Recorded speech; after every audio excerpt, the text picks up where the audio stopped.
Warning, this is an 18 plus stream. You have been warned. Viewer discretion is advised. So, let's run through a quick few shout outs. It's been a while, but let's do these real quick before we actually start chit chatting. Shout out to Schwab Entertainment for the excellent tabletop RPG that we are playing, Shadow of the Demon Lord. Shout out to Fantasy Grounds and their most excellent implementation of Shadow of the Demon Lord. Shout out to Sirenscape for their excellent in-game music and sound. Shout out to NAPALM Records for letting us stream their music. Shout out to my fucking most excellent players, and shout out to chat, Raydell, and Simple Davis, everyone coming in. Thank you so much. Hey, Miguel. And another special shout out to Ruby, the Lazy Goblin. Thank you so much. What did I do? I didn't do anything. You see these freaking, this poster above my bald head? Yeah, she threw that together. She made that with Hero Forge minis. The little promos on the right-hand side of the screen with the character names and their master path. Yeah, she did all that, and I didn't even ask her. Thank you, Ruby. You're welcome. Thank you. Guten Tag. Guten Tag.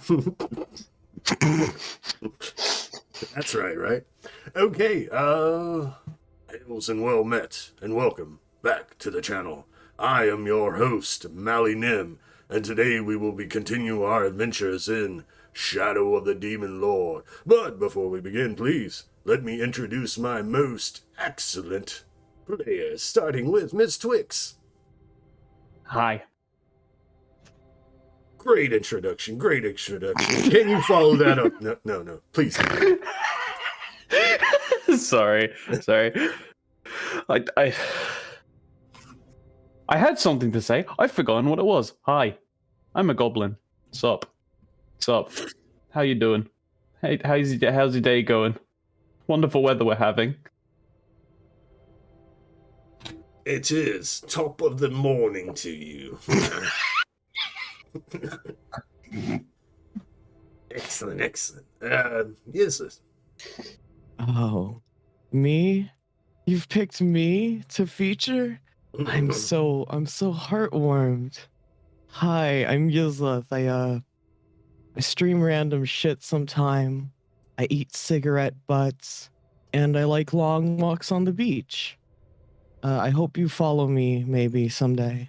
That'll be cool. Hell of a woman. All right, Ruby. Hallo, mein Name ist Ruby, Ruby, die faule Goblin, und ich spreche eigentlich die Sprache hier gar nicht, also keine Ahnung, was ich hier mache, aber ich habe hier ganz viel Spaß und hallo an alle da draußen, ich habe euch alle ganz so lieb, danke. Dr. Shae, Ja. indeed. Wunderbar. Wunderbar, yes. All right, simple. What? Oh, I'm just a simple goblin. That's all. Yes, everyone, please follow Simple Galaxy _ on Twitch. .tv. .tv, yes. Most excellent. All right. So, I'm done. Oh, jeez. I can't it's find all good. So, recap time. Oh, yeah. Get a posture check real quick. Stretch. On the last episode of Shadows Fall, Tears of Heaven, our party, having been inducted into the Inspectors of Lidge, were aiding in the routing of secret cult hideouts. After clearing the most recently discovered hideout, they find medical supplies and Artificer tools. They also discover the blueprints for a secret project. On their way to report their findings, They run into Ginkgo's friend and are invited for tea. They learn that Ginkgo's friend Alexius was assaulted at his job by gangsters, and that his partner Daichi was currently sick. With plans to further investigate the gang activity, our party returns to the office of the inspectors to report to Chief Inspector Chungus. During the report, an emergency was issued. Fire in the gears! Cult activity? CI Chungus sends the party to aid in the investigation. En route, we have a scene of Anton Shae, Nyx's dad, being kidnapped.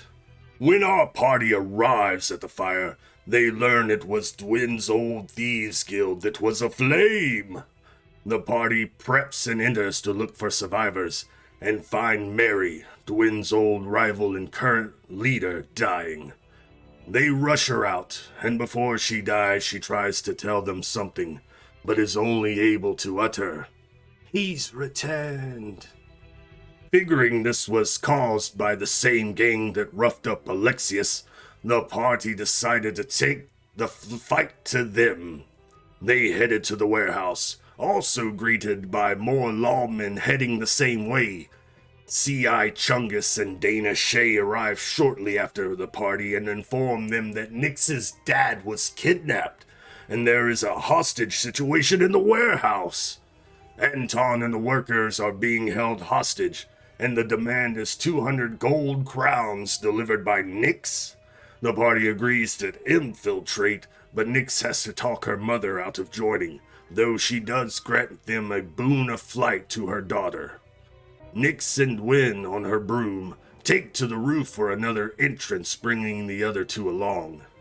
They peek through the trap door, get a lay of the surroundings, see Nyx's dad held above a vat of acid, and the culprit, Hoyn Dagendorf. Faster, stronger, the Dagonator had returned. They sneak in. Dwen incapacitates the guard in the room by way of murder. Then they rush in, getting the drop. Nyx and Dwen do a rescue mission for dear old dad, catching him before his acid bath, and rush him to safety. Meanwhile, we learn there's another threat. Tinker and his big boy construct, or BBC. The Dagonator gives the order to murk the remaining hostages, and Gingko tanks the ruffians guarding the hostages, keeping their focus and not letting them escape. Meanwhile, Yazara slaughters the remaining guards and goes toe-to-toe with the BBC, ultimately beating it to the climax, in which we have Nyx teleporting to the Dagonator into a vat of acid, fusing him to the innards of the vat as he dies. A heartwarming family rescue and reunion, but we end the episode with a scene in the infirmary. Zodius awakens. Alright, and that was our recap for the previous episode. Normally we have a intro, but seeing as how we are on the master path now, 7th level, shit's getting real, I figured our players could create a new intro. But before we do that, let's find out what's been going on, because that was last episode. Guess what? We've had a whole year break. You do not know that, but we did have a whole year break in the meanwhile. So let's find out what happened then, and let's get less dramatic music. Alright, so after you took out the Dagonator, had the heartfelt family reunion, Zodius hath awakened. You have spent the following year heeding his visions and preparing to disrupt the apocalypse. You have honed your skills and have taken on new paths of mastery. Nyx, on the path of engineer, her mastery over tech is now second to none. Yazara, on the path of death dealer, her battlefield carnage unrivaled. Gingko, on the path of Chrononaut, bending time to her side. Dwen, on the path of Trickster, embracing her fade blood to disrupt her foes. Zodius speaks for you, for the world, to the Council of Lidge. The end is nigh, but there may be clues. Few believe the visions, but some assist. You were granted Klaus's airship from Impound and have gathered a crew to sail it. You own your skills. Travel the land seeking clues. Great visions. A blasted landscape. Desolate and depraved. Time passes. The star grows nearer. More tears in reality. More breaches open. You close the ones you can, but they are becoming more frequent and widespread. Visions. A red sky.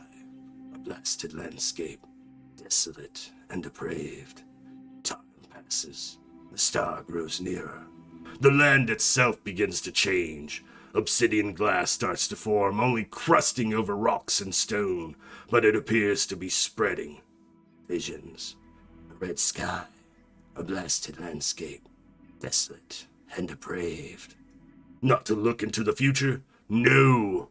A look into hell. The visions and your research led you to this conclusion. Find an entrance to hell. Descend. Learn what these visions mean. The end is nigh. Can you prevent it? So, what have you been up to in this year besides what I have mentioned already? We'll start with you, Nix. How was this training into engineering and to engineer, and then what else have you been up to with your friends or by yourself within this year, please? Do you want me to do it in like an intro style, or do you want me to just... Oh. You have reached a follower goal. Hey, 250. I get distracted by shiny thing. I looked over to the chat that I had, and I just see the big purple banner appear. Hey, don't worry, I get distracted too. Hey, welcome to the Warband, Ian Quest IIRC. Thanks. Hey, 250,000, baby. Hell yeah. It's nice. We will have a different one for the intro, right? This is just Quest, please. Yes, Quest. Good. After you all give your little what you've been up to and how you trained and stuff, then we'll play the quote-unquote intro song and have the title drop. But for now, what's been going on this past year? So, over the past year, after rescuing my father from the burning warehouse, recovering as much as possible from said area, after finally putting to rest the demons of my past, quite literally melting them away, I occasionally return to the Shae estate, sort of like now after making a little bit more effort to reconnect with my family, my father finally not necessarily being the nicest still, but like, getting there, knowing him more, and scrolling through the blueprints that I have found during like the warehouse and other little bits, all with Dagendorf's wonderful signature on them, being completely infatuated by the construct that he had created during that time. And after piecing together several of his blueprints, gaining assistance from whoever, like, tech-wise I can in the city after my master's untimely demise, steadily constructing my own, sort of a combination of self-teaching and the teaching of those around me. And, just learning to be a little bit more elegant on the sides, sort of... what happens when you go back to noble parents. They have certain expectations and the like. So, yeah, that's kind of what I've been up to the last year outside of the normal quest experience.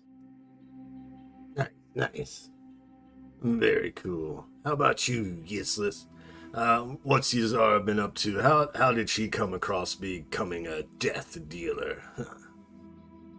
Upon realizing that she has reached the pinnacle of martial combat, Yazara could only feel one thing: gratification. So, leaving town and finding a secluded place in the forest, Yazara would spend all day slashing into the air 10,000 times a day. She would start at the cusp of dawn and end in the middle of the night, completely exhausted from her work. She would continue to do this for months until 8 months passed, and she realized by the times that she was done with all her slashes that the sun has not even set. That allowed her to appreciate nature and how well she could fuck it up. Ah, yes. You became an artist with your sword, the paintbrush, the blood, your paint. The nature, your canvas. Nice, nice. It's half-baked, but thank you. I usually am. Ruby. Oh? So, Gingko has been trying to unravel the secrets of the universe as usual, constantly thinking to herself that we need more time. Studying geography, history, magic, gravity, anything you can think of, really. Having read every book she can find, and becoming obsessed with delaying the end. Dabbing into what could be possibly seen as maybe time travel.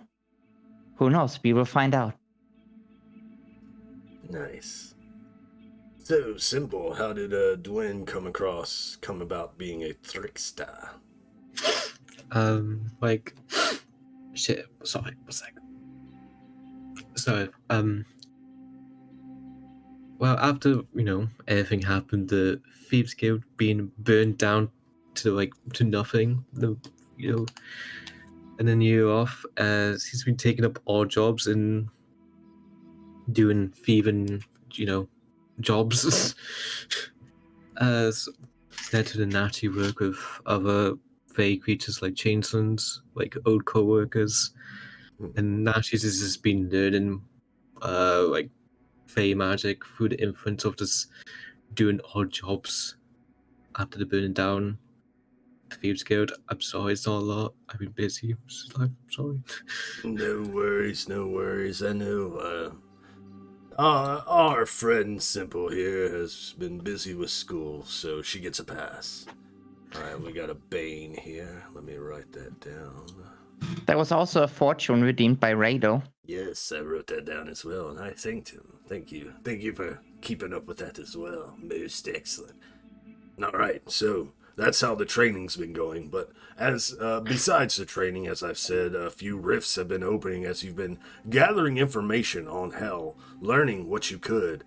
Between leveling up, getting your master path, you've been traveling in an airship with Captain, well, not really Captain, not previous Captain, but pilot, Alark Gantherer, Navigator Tick Tick, and Skipper Finger Nipples, and the rest of you have been crewing this airship, traveling, learning what you can, trying to find entrances to Hell or learn anything about it as it can be.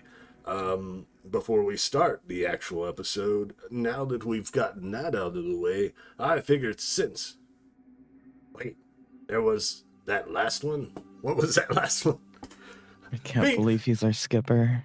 Finger Nipples. He is a recurring NPC. He's held many jobs in this campaign. That's very cringe. Thank you, Beaver. Thank you for subscribing. The man's debatably a chaos god. How the hell does he get around? He's either a chaos god or he's just like your average sitcom dad. One of the two. I think it's both. I like that. He God doesn't damn. even know his own powers yet. Oh. The sleeper has yet to awaken. Alright, so now that we've gotten that out of the way... It's so... Finger Nipples the Demon Lord. What's that? It's Finger Nipples the Demon Lord. Have we figured it out already? Well, that was the stream, everyone. That was the end of the show. Thank you so much.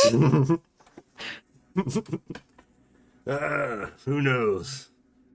With as much power in a single finger, he has. Yes. So, since we are 7th level, new Master Path, I figured it would be time to, change up the, intro. So, if you wish, my players, time to write you or improv you or whatnot a brand new intro for our show, Shadows Fall, Tears of Heaven. So, let's change up the music and, so, the intro starts. We see a scene of Twixie as Nyx.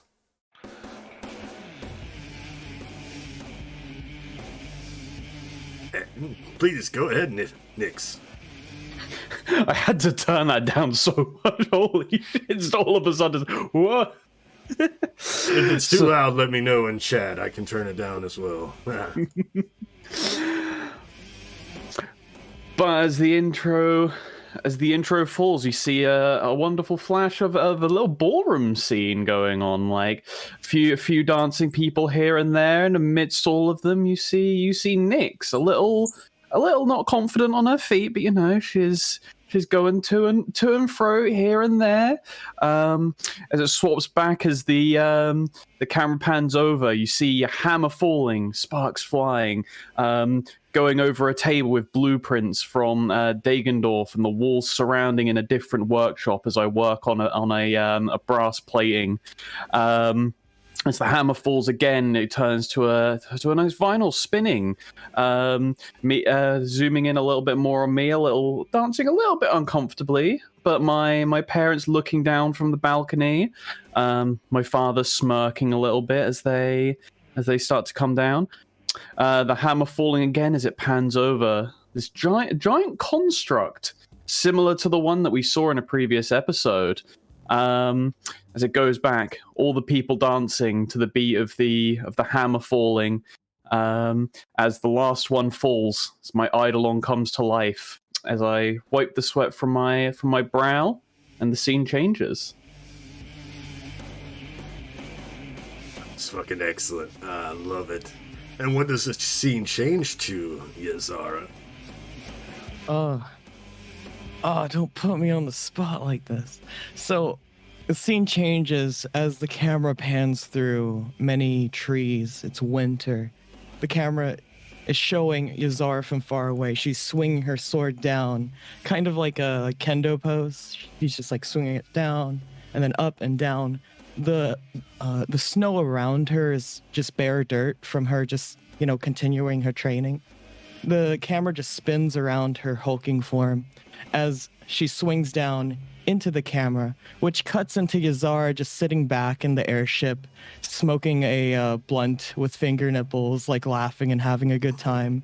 Finger nipples like poking her in the face with one of his finger nipples as she just kind of like starts screaming. And the scene cuts again to Yazara just kind of like looking at a picture of her friends and just kind of crying a little inside until the camera flies out of the window into another scene. Into a library where all the books are lying on the floor. We see some quick cuts between different books as they suddenly start to close, and it seems like time reverses, and they all sort themselves into the shelves as the last book sorts itself into the shelf. The camera pans down. We see Gingko in the streets.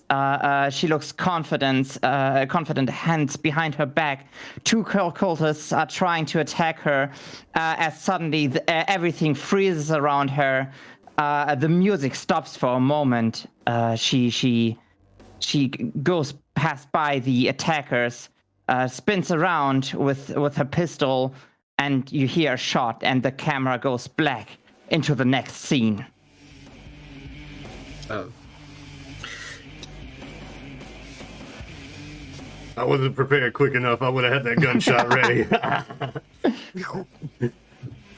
So, I guess it was to like a normal like a street with like everyone walking. You could like everyone walking like in the gutters, and all you see in one like person's the eyes green of a changeling, shifting to what it looks like is Dwen. Walking holding, I guess, a bag of money he's took. When I guess fades into her fighting with her rapier. That's it. I'm sorry. Hey, don't worry. Don't worry. It's all good. But this is going to be in your performance review. Oh goddamn! Shit, I'm sorry. I have a lot of stuff on my mind. Mm-hmm. All right, cool. So, everyone good to get started proper? Not yet. Okay. We need the So tire what- drop. I thought that was it. What? Oh, shit. Yes. Oh, And then, what was that last thing? We see Dwen fighting with the rapier, and then the scene changes, and it's the four of you standing side by side in your new getup, looking so fucking awesome. The red star in the background is completely blocking out almost everything. All the stars are now just at the edge of the screen. What stars are left? And the fucking title drops.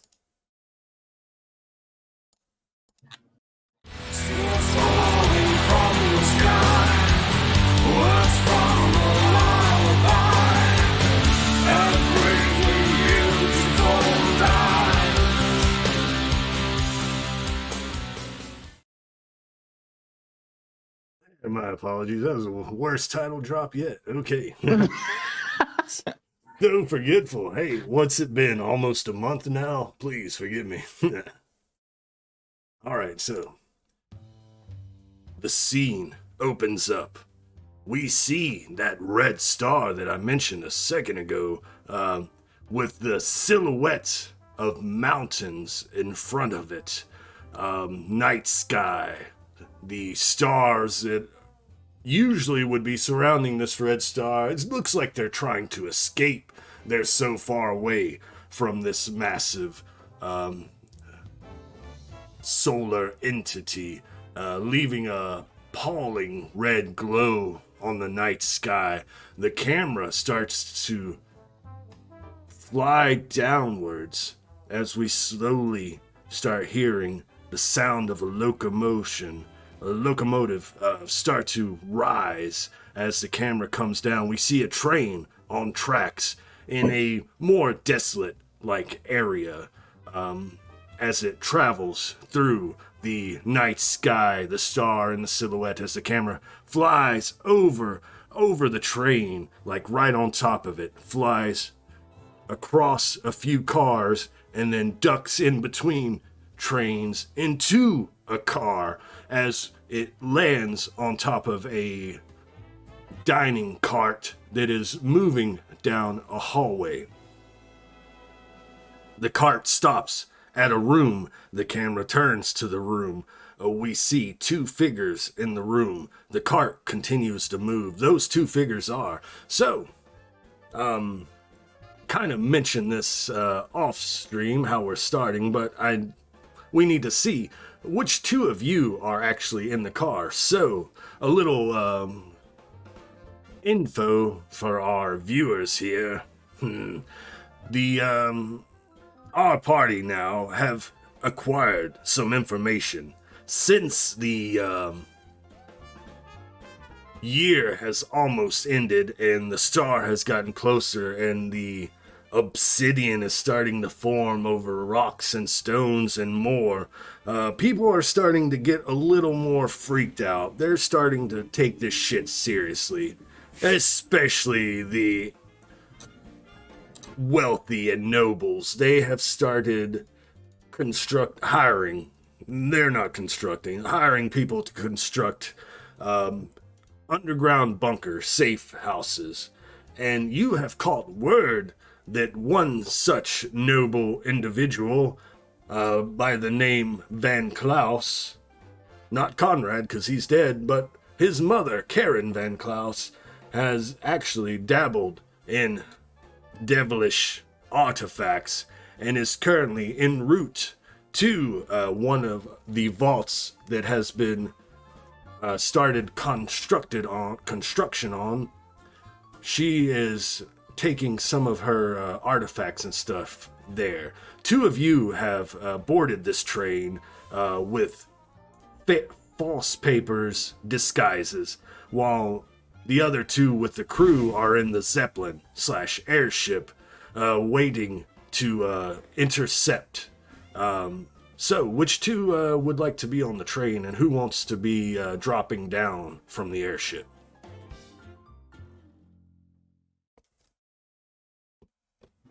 I can imagine at least me personally, I would be on the airship, but that's just me. Yeah, I think I also would like to be on the airship, maybe. Excellent. All right. Yeah. you two- Let's leave the smart people on the airship and leave the others to their espionage and stuff. Yeah, it's not our style, is it, Gingko? Okay, I will be on the train. I will be on the train with Dwen, because Dwen is good at disguising. Yeah, I think the bodysuit is gonna be on And the I think train. Izara is good at dropping down and putting everything into a pulp. Honestly, I was just going to flip a coin, but sure. You know, flip a coin, see what it comes out as. Nah, Honestly, she we was already got gonna- our thing set up. She was gonna flip a coin, but she gambled them all away. Oh. Excellent. So, like I said, the camera stops and pans to the room as the dining cart continues moving forward. We see sitting across from each other, Gingko, dressed up in like noble wear, a little makeup, probably NYX applied to make her look a little fancy and blend in with the nobles. And then we have Dwen, in whichever form she wishes, because she is a changeling, so she can look like whatever the hell she wants.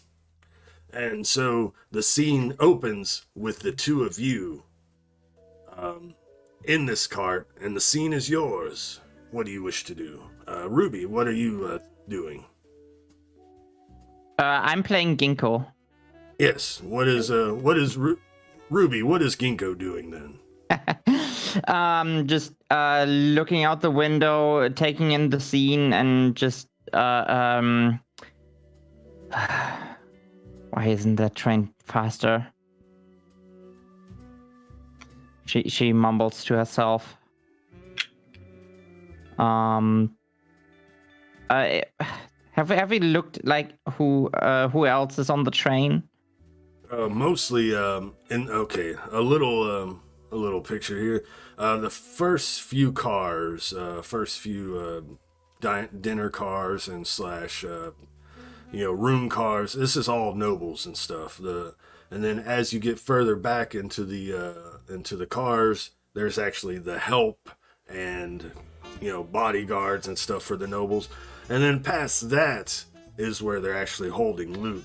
That is your two goals.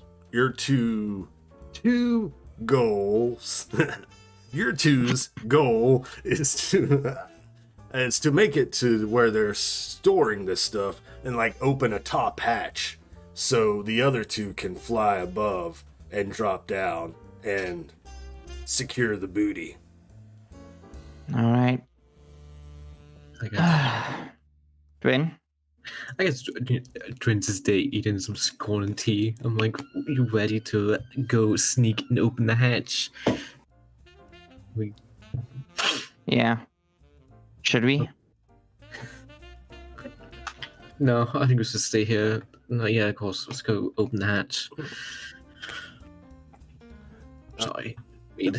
No worries. As you get up and leave your small little room and start making your way back, you're able to get between cars. Beaver. Don't say it, Beaver. Maybe Beaver? I don't know. That is my favorite show. So, as you make your way back to the next car, you see like, between cars, right? You're probably gonna have to drop your disguise because the cars behind you are like the trained bodyguards and the servants and help and such. So as you make your way between cars, drop your noble disguise, and you're wearing like purple and pink pinstripe outfits, indicative of the Van Klaus help. As you make your way into the next car, there are these are just regular ass seats. Actually, it's crowded in here. Whoever can get a seat are lucky. The rest of the help are like sitting on the floor and stuff. You see a section as you make your way back. You see a section of other like dressed individuals in the pinstripes, mostly not paying you any mind. But one of them looks up a halfling individual and Oh. Hey. I don't recognize you. No, you don't. When did you get hard on?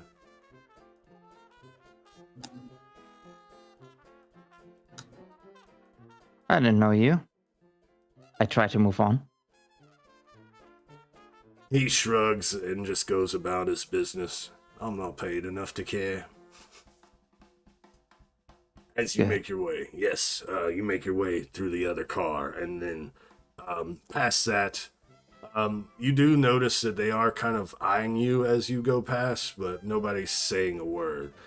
You make your way into the other car, and you see that there's a bunch of crates, barrels, strange chests, large armoires, and different gear stored in here. And you see at the top there are little panels that you could take off ostensibly to open up to the roof. And then as that happens, as you notice that, the scene changes and we see the image of a wild black-haired man, human man. He is at the wheel of a ship. He has a thin black goatee, long black hair, and he's got this wicked grin as the camera shakes as he's at the wheel flying this Zeppelin. Yazara, you and Nyx are in the back hatch where you can open up to drop down. Finger Nipples is in there with you, but you also have your Eidolon there at the ready, Nyx, as Finger Nipples is. So, you guys ready to do this? I'm like grasping onto like whatever I can as this pilot is driving piloting a little bit recklessly, but I'm just like as ready as I'll ever be. While Yazara is just standing still, her like arms crossed and her legs in just a firm like position. I suppose so. The scene changes. We see a front shot of the airship from a distance. The silhouette of it, because the red star kind of just blots it out. So we see the silhouette of the airship zooming towards the camera, and then flying down above the train. We switch back to a scene of Alaric shaking as he's smiling as the airship flies. Tick Tick, small clockwork individual standing beside him, trying to hold on as the airship shakes. The scene changes as the airship kind of starts to hover above the train. And then we go back to a scene inside the airship with the three of you. Finger Nipples puts on some goggles and grabs a lever to open the hatch. And he's like, time for some thrilling heroics. As he opens the hatch and it begins to fall. Then we switch back over to Dwen and Gingko. What are you doing right now? Can we block the entrance for so people don't come in?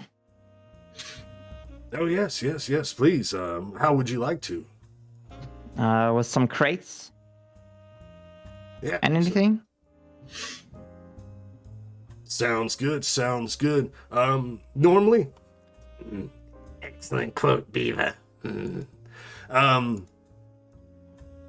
normally I wouldn't make you roll for it because, just pushing something along. But since this is like a time constraint and shit's going on, action is happening, please give me a strength challenge roll, and either of you can do it, and either can help and grant a boon. And fuck, I mean, I think Simple can just tell you how to do it and give you 2 boons with her guidance. I give guidance, I guess. I'd be like, Okay, two boons for that? Yes. Yeah. Okay. I'm I say, not like- very strong, but okay. Wait. There we go. That's a 7. Damn it. You try. It seems like everything in here, you go to, oh, this crate should be fine. You go to push it. It doesn't budge. You're like, fuck. Okay, what about this barrel? Yeah, this should be light. Go to push it. Fuck. Why did We should I? have gotten. I should have stayed on the airship. Damn it. I shouldn't have exercised my mind so much. I should have exercised my muscles. And we have another Bane to remember, so that's 2 Banes. Excellent, excellent. So you attempt to, but even with Dwen saying, you're doing it all wrong, you are unable to find anything of light enough for the 2 of you to push in front of the door. So currently, it is not blocked. Dwen, Yeah. Do you want me to I try think to we are push doing something? this wrong. How about you know how to open doors, like unlock them? Do you know maybe how to lock them? Fuck, I never locked the door. I tried. Don't like locked doors, yo. Is that how? I go over the door and try to like lock pick it so it's locked. Give me an intellect challenge roll. You can use your trickery on this, so you can get a boon. For some reason, you did a bane. impaired. Aren't you impaired and frightened? What? What? I must- was active. My bad. Yeah, no worries, no worries. Just roll it again. Okay, the dice gods are not on our sides. I'm not used to trying to lock doors. I'm used to trying to open them. So I'm like, Okay. snap. Okay. Picks. Doesn't matter. We will deal with whoever comes through the door. Let's open that fucking hedge. Okay. The scene changes back into the airship. Finger Nipples has opened the outer door. Your Eidolon stands at the edge. Nyx, the 2 of you also at the edge, can look down. You see the car that you're supposed to be at, and the hatch should be open at the top, but it's not open yet. The scene is yours for a moment. Quick question. Would my Eidolon actually be able to travel like through the train and stuff? Because I imagine it wouldn't. Because it's like, what actual size is it? Because I never asked. Size 2, so it's about 2 Yazaras tall. Okay. And about 1,200 pounds, I think it said. Jesus Christ. I mean, you can tell me if you have another plan, please. I'm all ears. I was wondering if my Eidolon jumped on the train as well, would it cause any damage or like any noticeable effects? Ostensibly, I don't know how light you could get it down, but I mean, if your pilot can get low enough, you could probably drop it down without too much problem. But from the height you are at now, you would probably crash through the train, or your Eidolon would. Okay, probably a bad idea. Right. So, wait, shouldn't the hatch be open by now? What are they doing? Has something happened?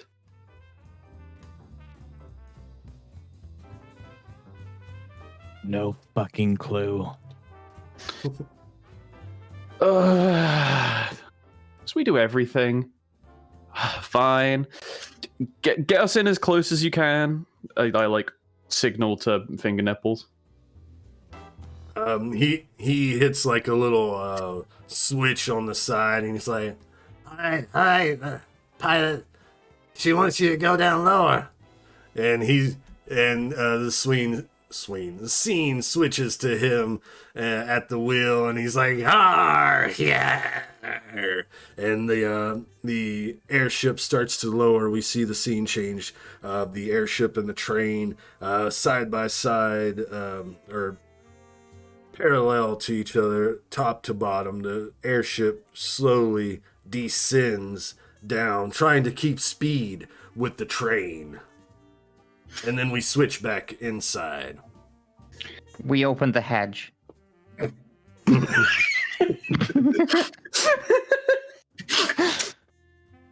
Most What the excellent. fuck are you doing so close to us? Yeah, the hatch opens and Gingko peeks out, and she yells that to you. Well, you were taking so goddamn long, we're about to rip it off ourselves. Oh, the nerves sometimes. And then you notice, Nix, coming up, the train is coming into like a mountain pass, and the pilot, Alaric, yells over the comm, I've got to pull up. It's getting dangerous. We're getting close. We can't risk it. Get Izara in here, quick. Oh, shit. Fine. I like... Very quickly, I jump off as well. I think we could use another pair of fingers. Yazara grabs finger nipples and like bridle carries him and then just like jumps off. Whee! All right, so you both land on top of the train. Catch yourself for a moment. It's speeding by. We see the star in the background, the silhouette of the mountains just speeding by as you land. You catch yourself for a moment. Finger Nipple still has his goggles on, still being carried, just looking like a mad goblin as he looks ahead. But the two of you notice, like way near the front where the pass is, a plume of smoke, dust rises into the air. The train starts to shake violently. Alaric pulls the airship up higher. I need everyone to make agility challenge rolls, please, as the train begins to violently shake on the tracks as this plume of smoke and dust ahead.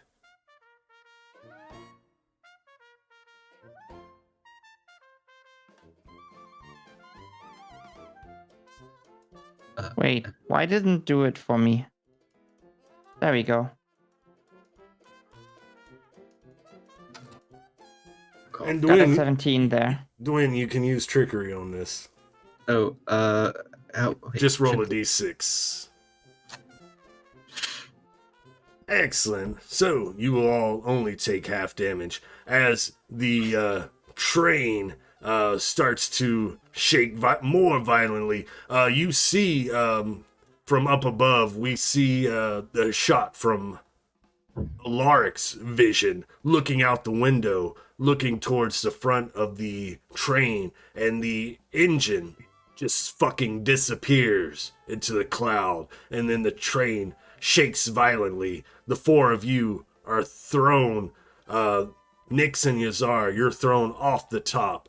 Gingko and Dwen, you're jostled within the car as everything fucking crashes. And this music really doesn't help. Oh yeah. beautiful crash music. All right. I'm going to stop that music. We'll pull up new music in just a second, but let's go ahead and pull up a map. Because you're Master Path now, right? Let's get some combat and try out this new shit. Oh, How much damage did we take? That is You said half damage, but half of what? That is the most excellent question, Gingko. I'm so glad you asked. Half of 16, so you take 8 damage each. Fucking dice are in my favor. Fucking Christ. Jesus. Oh, ignore that. Ignoring. Sharing this record. Let's change the music. I don't know how to take damage. Emotional. I know. Emotional damage.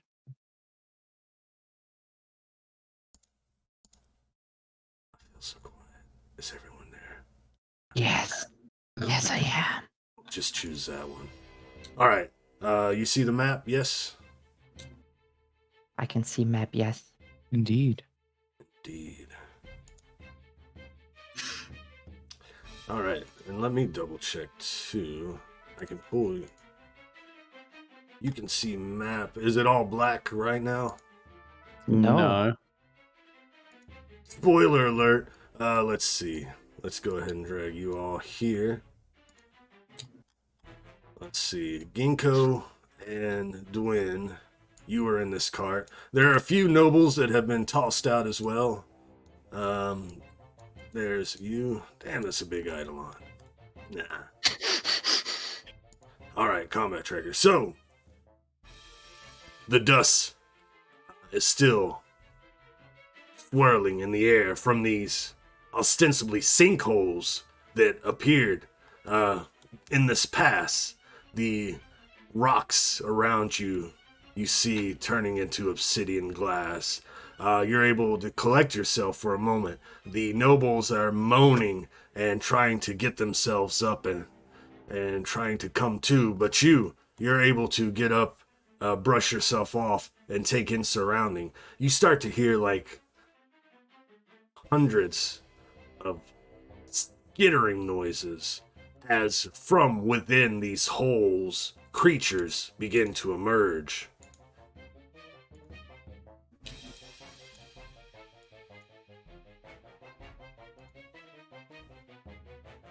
Right, and let's see, show all, bam. Oh, beasts from the depths below. Beast from the depths below. Yes, Crawling from the sinkholes, you see humanoid insect creatures. Never mind the spiders. The spiders are smaller versions of them. But the big four-armed ones wielding spears are crawling out and start making their way. Some of them are like grabbing onto the nobles and start to drag them away. The others are checking the cars and looking for stuff. A few of the cars have fell into the sinkholes. So, with that being said, we're going into combat. And you know what that means. Fast rounds, slow rounds. Crawling in my skin. Do I need to actually do a separate one for my Eidolon, or does it take the same one that I do? You get to choose if you want your Eidolon to go fast or slow. It gets its own turn. You just control what it does. If you don't actually get to control it, I will, but if you can, that's awesome. Let's have a look. How do I check? Characters? No. If not, just let me know. Make it easy. I don't think I can, so Eidolon's going to take a slow turn. Okay. Nix's Eidolon. Slow turn. Excellent. So that would make Gingko. All the insectoid creatures are taking slow turns. Dwen and Yazar are taking slow turns. So between Nix and Gingko, who wishes to go first? Oh wait, no, actually, no, you can go first if you want. Yeah, do some crazy first, cool shit. You know. Bookworms can go first. It's fine. Bookworms can go first. Okay. Yeah. I mean, I have Dwen right beside me, right? So, being full of aware of the situation that we are being attacked, I quickly I quickly get to her rapier and just scribble some really quick runes. Like it looks like I've been doing this like so many times now. It doesn't even like I don't even have to look anymore. I just suck boom and suddenly you have a sickening rune. Do some damage, please. Like with this. There you go.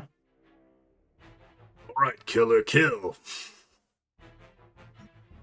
And that's my turn. All right. That was round 1, Ginkgo's turn. Nyx, what does Nyx wish to do? Seeing all the train crashing around and things like that, is it safe to say that I've already prepped my flamethrower and things like that? Oh, remember, I will allow you to cast at the same turn use it the same turn you cast it, so don't worry about that. So, seeing all of these creatures appearing from the pit around the the trains has fallen down. I'm just like, oh, fuck. As I pull out the bottom half of my flamethrower and quickly attaching on the main part to it. It looks quite a bit nicer now than it used to, rather than just looking like a device that can explode at any time. It looks like, an actual decent weapon. And I aim it over the pit. So hold on, let's see. How do I do the? You can do a cube? Oh fuck! Hold on. Is there a way that I can hit all 5 of all of these? I don't think that there is. You might crisp some other people. Yeah, what's the range? It's 5, so it's a cone of 5. I don't think that there is a way unless I I mean, do you see the cone that I just made? Yeah. That looks like that hits all of them. God damn, okay. So I can't target any of them. Well, that's a goddamn shame. Looks there you like go. Thank you. looks Oh wait, like no, they're it all did. Targeted. Yeah, beautiful. Yeah, Okay, man. so I'm going to ask the wonderful DM to make me 6 agility challenge rolls, 1 for each of them. All right, so drone 3 and drone 4. Drone 4, agility challenge roll. Passes. Drone 3, agility challenge roll. Passes. So I'm gonna go ahead and do half damage on those 2 when that comes up, and then we have 3, 4, 6. 3, 4, 5, 6.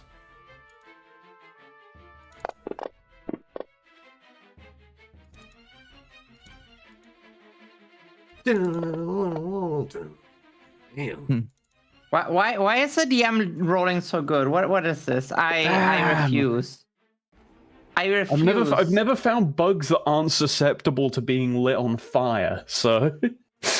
All right, final one. Jesus fucking Christ! All of them safe. What the hell? They're going to take damage, but only half, and I believe you can expend amount of charges to decide how much D6s they get. Oh, I thought it was just 1. So I believe. Where's Flamethrower? loose flames deal this. Have challenge roll. Per onyx. Oh no, that's the end one. Oh, okay, when it blows up. My bad. Yay. So we will. What? Oh. It rolls separate for each one. Yeah, so it deals damage to each one. Nice. Let's see. None of them died from that, unfortunately. That's still a lot of damage. There's still no. 6 targets that it's hit. Hell yeah, you definitely put some hurt on them to get all of them at once. That is fucking awesome. So go ahead and re-describe it, especially since it shoots as soon as it forms. Please describe this. I know it looks nicer, but the magic itself that makes it appear. So this time, the flame's burning a little bit hotter than normal. So as I attach the front of it and get ready to load up. You see a lovely, majestic blue flame this time, like lighting a little bit green towards the end as I just Ooh. unleash it across this pit of bugs, and you just hear.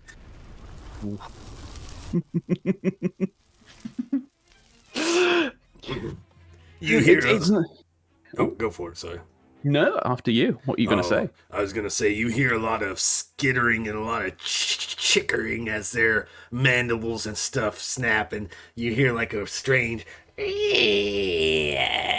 noise as they start lighting on fire. Please continue. It sort of lights up the surrounding area. You can see like the train carts hanging into the abyss. As just, I'm assuming it's a lot deeper than that, so it just looks like a black pit that everyone's like hanging off into. Oh yes. Excellent, beautiful. That is my turn. And that, my friends, is the end of fast round. So we're now into slow turns. Dwen or Yazara, who wishes to go first? Right ahead. All right, Dwen. Yazara gave you the okay to sick balls. What do you wish to do? I'm gonna. Is there windows in the car? Like, can I just go for the window? If you see right to your left, there's an open door right there. Right to my left. Like this. Boom. Oh, okay. I was like, not to jump. I assumed the door was gonna be in with the. You go to the next carriage. But okay. I'm just using what assets I had available to me. Fair enough. I'm not complaining. I'm just seeing what I thought. Oh, it'll be. I removed the token lock here. Should be good. Okay. I guess I move over here. Is this spider like literally just a spider? No, it's like a smaller version. Think, if you would, of a hive. The ones with the spears would be soldiers, and the spider-looking ones would be drones. And it looks like that drone is currently dragging that unconscious noble backwards. I killed the drone spider motherfucker. I mean, not kill, but also, attack with my rapier. Who knows? You may kill it. Who wants another turn? Dwen does. Also, don't forget to make a strength challenge roll or whatever. Probably won't have to with this one. Where am I? So that was you attack drone number 1. Yep. Oh, they're not.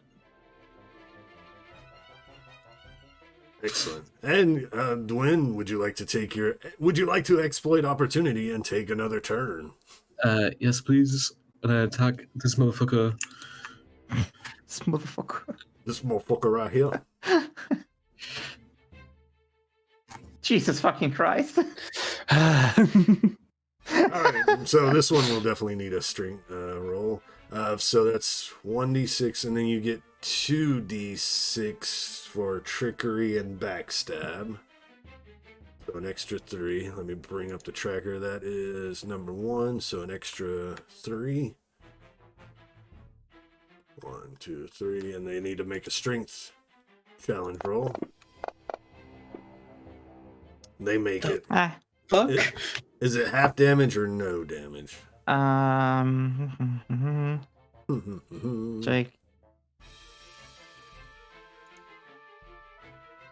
No damage yet. I think. A noble effort, though. Most excellent. Hey, Yazara, guess what? It's your turn. Which of the two beasts up north appears to be more danger to the civilians? Currently, even though you can see the full map, the two behind the train car are not visible to you. Yeah. Out of the spider and the soldier, is the spider dragging away like a man, it seems? Yeah. Okay. So Yazara is just going to rush. Let's see. It's 1, 2, 3, 4, 5, 6, 7. Yeah, I can do that. Yazara's just gonna rush behind this Yethri drone. And give it a good old swing. Plus a d6. Even with a nat 1, you still hit. Wow! Holy shit! Wow! That's absolutely absurd. Okay, so that was my first. Okay, so here's my base damage, and then I add 4. So that's 13. And that was number 2. And when you make an attack, right, you get an extra attack or deal extra damage. Am I correct? Yeah, that's a 1d6. I think the extra turn requires me to hit higher. Let us 1d6 learn extra together. attack or make another attack. Oh, okay. Yes, I guess I'll swing once more might as well. since it's a guaranteed hit. Well, that was no target. Oh. So I don't think a 9 hits. Drone. Oh. It's okay. I rolled 3 ones. No worries, no worries. So you come bounding over. One of these drones is trying to drag this noble away. You smash it down your sword, severing it in twain, and go to make a swing at the other one. But it's nimble and dodges out of the way.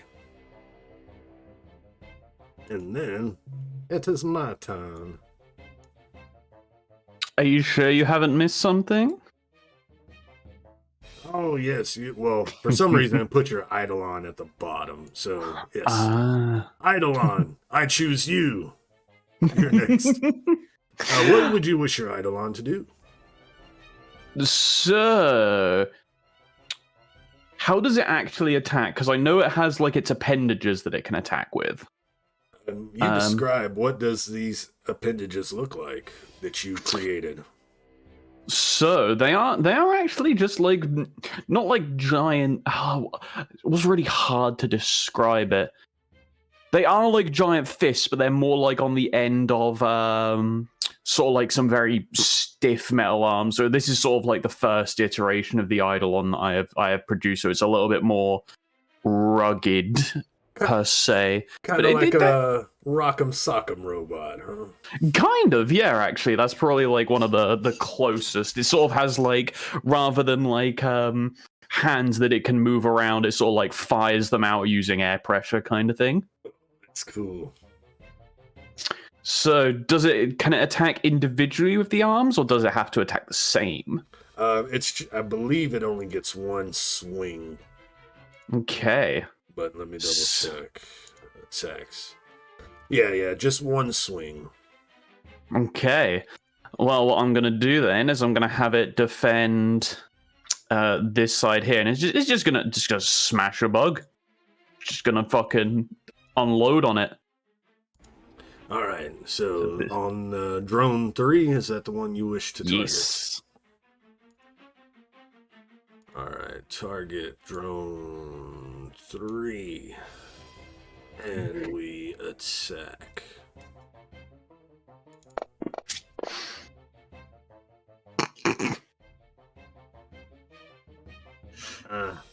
Nobody here is a priest. No one can pray for the Eidolon.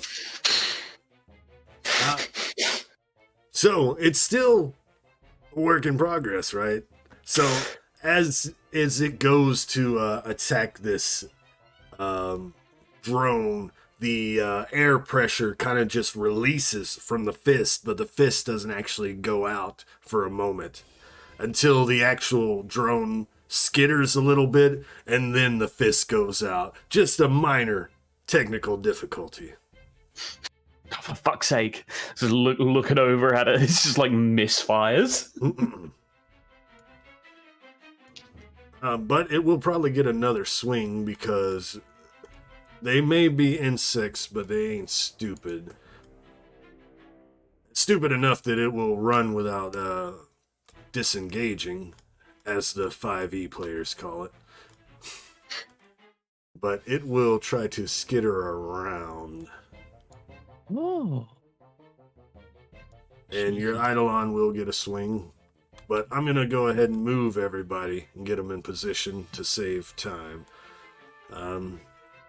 This one will try to grab... I'll try to assault you, Nyx. The 4... Actually, all of them. So keep this in mind, okay, to remember at least this next round. You will all get boons on your attacks against these things because of their special abilities. So their wings start to unfurl and they start flying up into the air. So as long as their wings are unfurled, you'll get a boon to attack them. So this one flies up, takes a look around the surroundings, and sees one engaged with Dwen and goes to assist its soldier ally. This one will fly a little bit further up to engage with you, Yazara. Oh no. This one will come up to you, Nyx. This one will come up to your Eidolon. And this one will fly over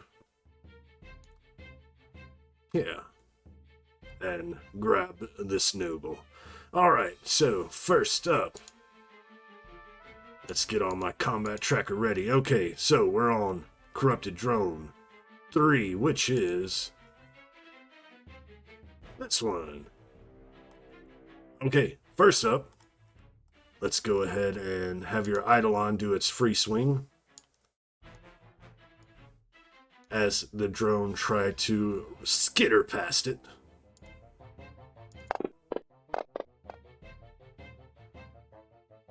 But it needs a bit of work. It needs a bit of work. Don't worry. We'll fix out the kinks soon. It's like a month past maintenance. Come on, It's in now. beta. You gotta keep up with the maintenance. Alright, so it skitters past as the quote-unquote meaty fist slams into the ground behind it. Okay, so it runs over there and uses its action to grab this individual. And that's all it's doing right now. It's grabbing this unconscious noble. And then we go to drone number 4, who is targeting Nyx. And it will try to bite you. It successfully bites you. Jesus. Enjoy 2 points of damage as its little mandibles pierce into your flesh. Merely a flesh wound, it's fine. Alright, and this one will be targeting Dwen.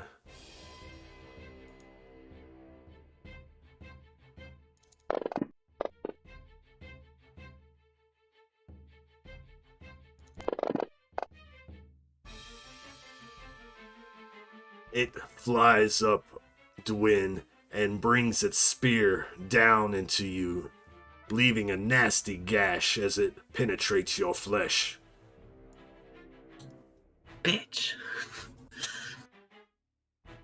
This one will grab this noble and start to take flight. This one will attack you, Dwen.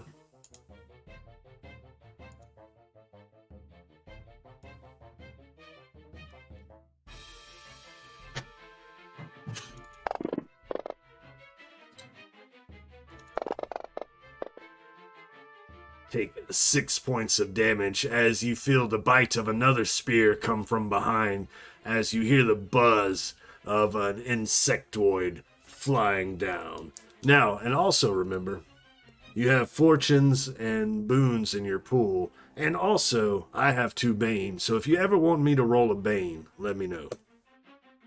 But that was Corrupted Soldier 3. Corrupted Soldier 4 will attack Eidolon.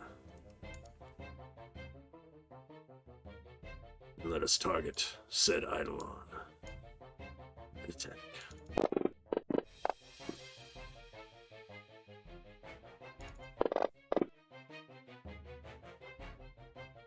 right, it brings its spear into the Eidolon, getting past some of the metal plating as it bites into the underside.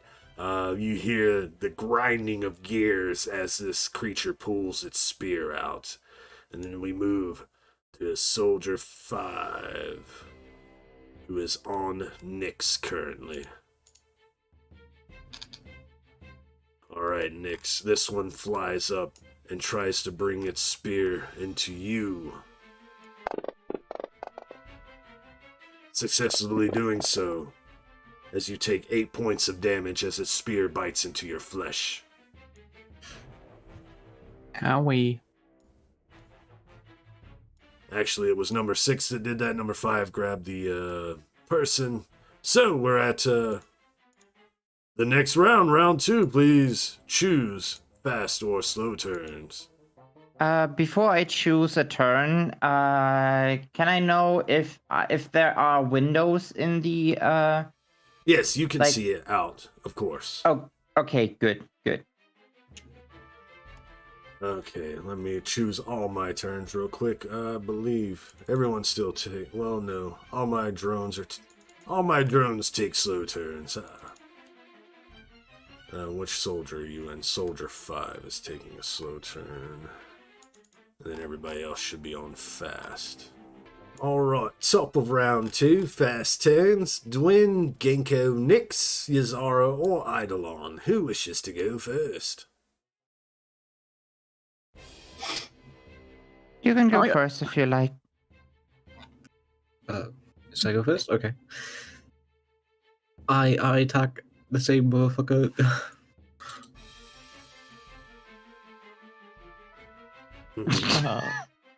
Can you roll anything below 20? Yeah, I haven't rolled like up 20s or above in a long while. I deserve this. Oh yeah.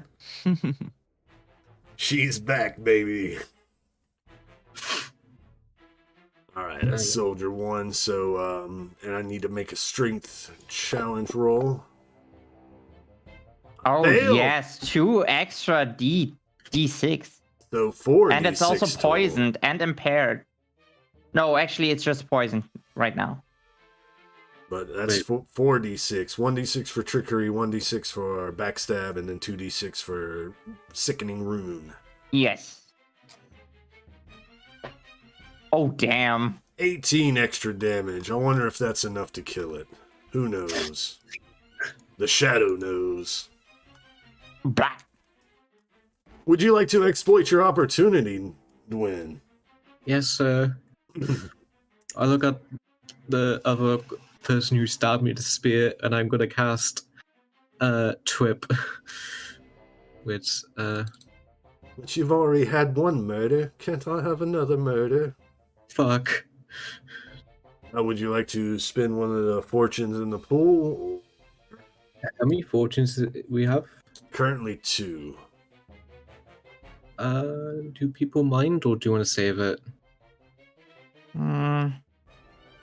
Depends. Is it a powerful spell that you're using? It's a 0 level. It No, basically then just not. makes it basically makes him so he just goes prone and can attack for round 3. But it's alright, never mind. I just do a kill, I guess, and I even fuck up my spell, and that's my turn. It's nice. Yeah. So you stab this creature. Its corpse falls into the sinkhole as you turn to cast a spell on the other one that had assailed you earlier. All of the blood and gore around you is making the terrain a little difficult to concentrate. All these creatures, you just don't have it in you for this spell this round. Who wishes to go next? Gingko, Nyx, or Yazara, or Eidolon? My Eidolon is going to take this one. It's gonna show you. All right, System Eidolon. good. It's going to attack the Corrupt Soldier 4. Corrupt Soldier 4. Let's see. Let's target Corrupt Soldier 4. Targeted. Target acquired. But I cannot roll for shit. Oh. Please fine-tune me. Why do you roll so good for the bad guys Wait, and no, not, doesn't not it good get a for? boon because they're flying?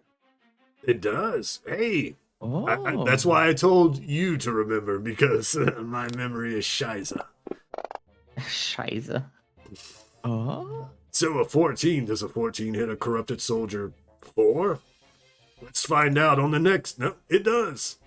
Yeah. Excellent. So, it will enjoy 7 points of damage. I believe it added it already. Excellent.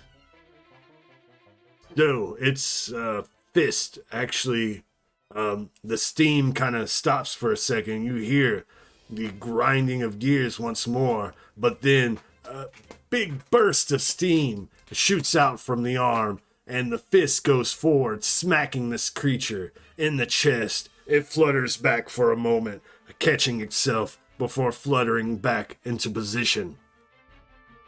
Gingko, Nyx, or Yazara, who wishes to go next?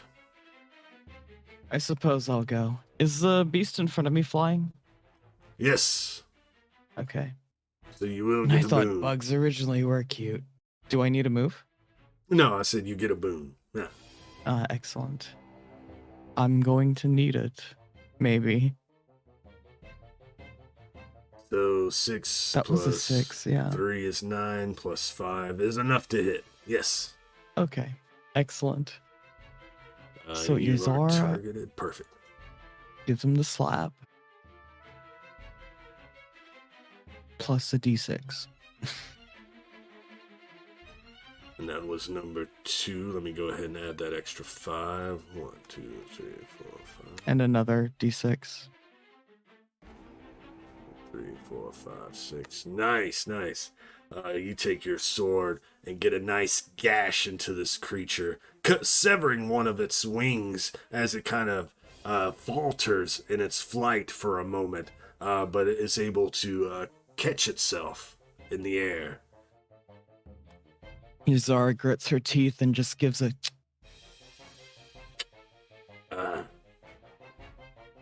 Believe we have 2 choices, Gingko or Nyx. You want to go or should I?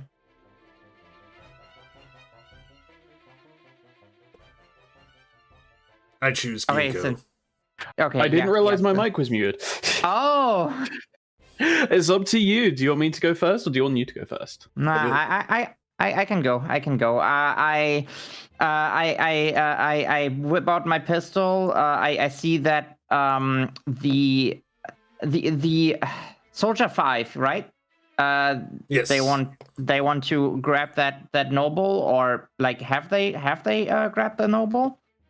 Yes, it is in the 2 of their arms. All right. I will. I have my implement my little quill, which is like looking a little bit more nicer now. It actually is a little bit golden, and the feather has been nude, and I scribble like something along my pistol, and I take aim. And as I shoot, a close-up of the bullet comes out, and the bullet has like little runes on it themselves, and they glow a little bit. And as the bullet strikes the soldier, it splits like a shotgun thing, and all like little pebbles. They all start swirling around the soldier. And this is how I cast my Glyphic Prison now. Oh, never mind. Ignore that. There we go. Ignoring. So yeah, once it moves, it has to do some strength challenge rolls with a Bane. Nice, nice. Most excellent. And I fucking love your description. Go ahead and give yourself a point of fortune. Yay!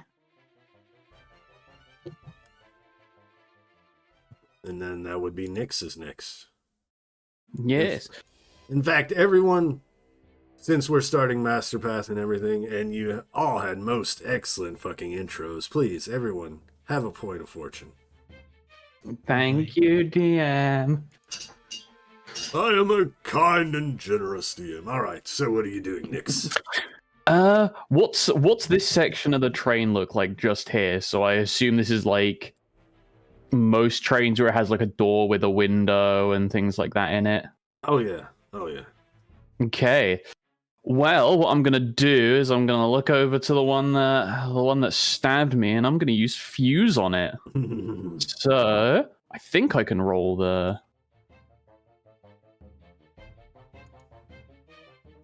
Oh, so wait, Oh, hold boy. on. Does that? I think you had 2 of them targeted. I think I accidentally.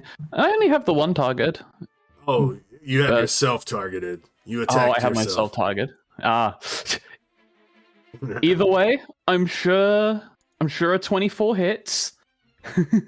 Yes, it does. So, when it says attack 20 plus, does that mean I have to roll 20 or the total has to be 20? The total has to be 20 plus. And Oh, I believe that okay, is a 20 plus. This is going to deal a fuckload of damage then. So what I'm going to do is I'm going to quickly tap Soldier 6, and I'm going to fuse them with the train door over here, just like a little bit half and half into both. So Ginkgo's going to have a wonderful surprise as this Bugman just fuses into the fucking door. But he's going to first take Those guys 6 suck. points of damage.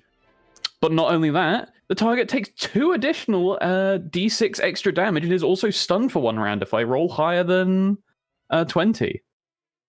So roll 2d6 extra damage. There we go. So it's an extra 4 damage, and it is stunned for 1 round.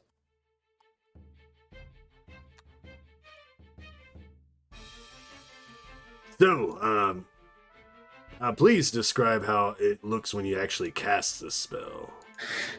So as it's like takes a swing at me, like it gets me in the shoulder a little bit as I reel back in pain. I grit my teeth a little bit as my my free left hand, which my teleportation like gauntlet is on. It's looking a bit sleeker now, like black leather and things like that. So I'm not conductive as it lights up. I go and just hand straight towards the creature's chest as it's flying above me a little bit, turning around as I aim my flamethrower towards the door of the train. As just within one fell swoop you just hear like a little like crack of electricity as just the space in front just nothing, no more, just a bit of dust flies up as the Bugman just gets teleported into the door with a sickening just crunch as you see this like door half open with it like just stuck in there. Nice. Beautiful. Ginkgo, you hear this sickening crunch to your left as you see like the back half of a insectoid's body fused inside this train car. 2 of its arms are like slapping the edge of the fucking door, just like As this happens, I kind of like as I just made my attack, and then suddenly I hear this noise, and I turn around. I have my gun just aiming at the Bugman, and I just but then I see like it's been one of Nyx's tricks, which I know by now. So I just concentrate on the rest of the fight. Nice. So he's out for the next round, correct, Nyx? Basically. Yes. I'm gonna coin that term, Nyx's tricks. I'm gonna keep that. Hell yeah. All right. Nyx. So that one's gonna continue attacking you. This one's gonna continue attacking you, Zara. That one's going to continue. That one's going to continue, I believe. I'm just going through my list to see if there's anything new. That one's not doing anything. That one will... Let's see.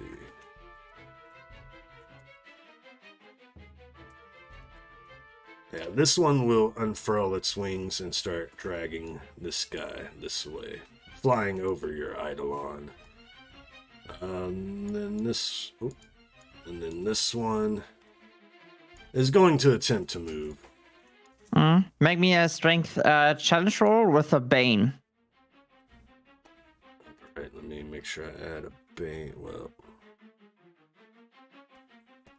all right, I'll add a bane to this. Well, it doesn't matter. Well, oh boy. So it's going to be a 6 total. Yeah.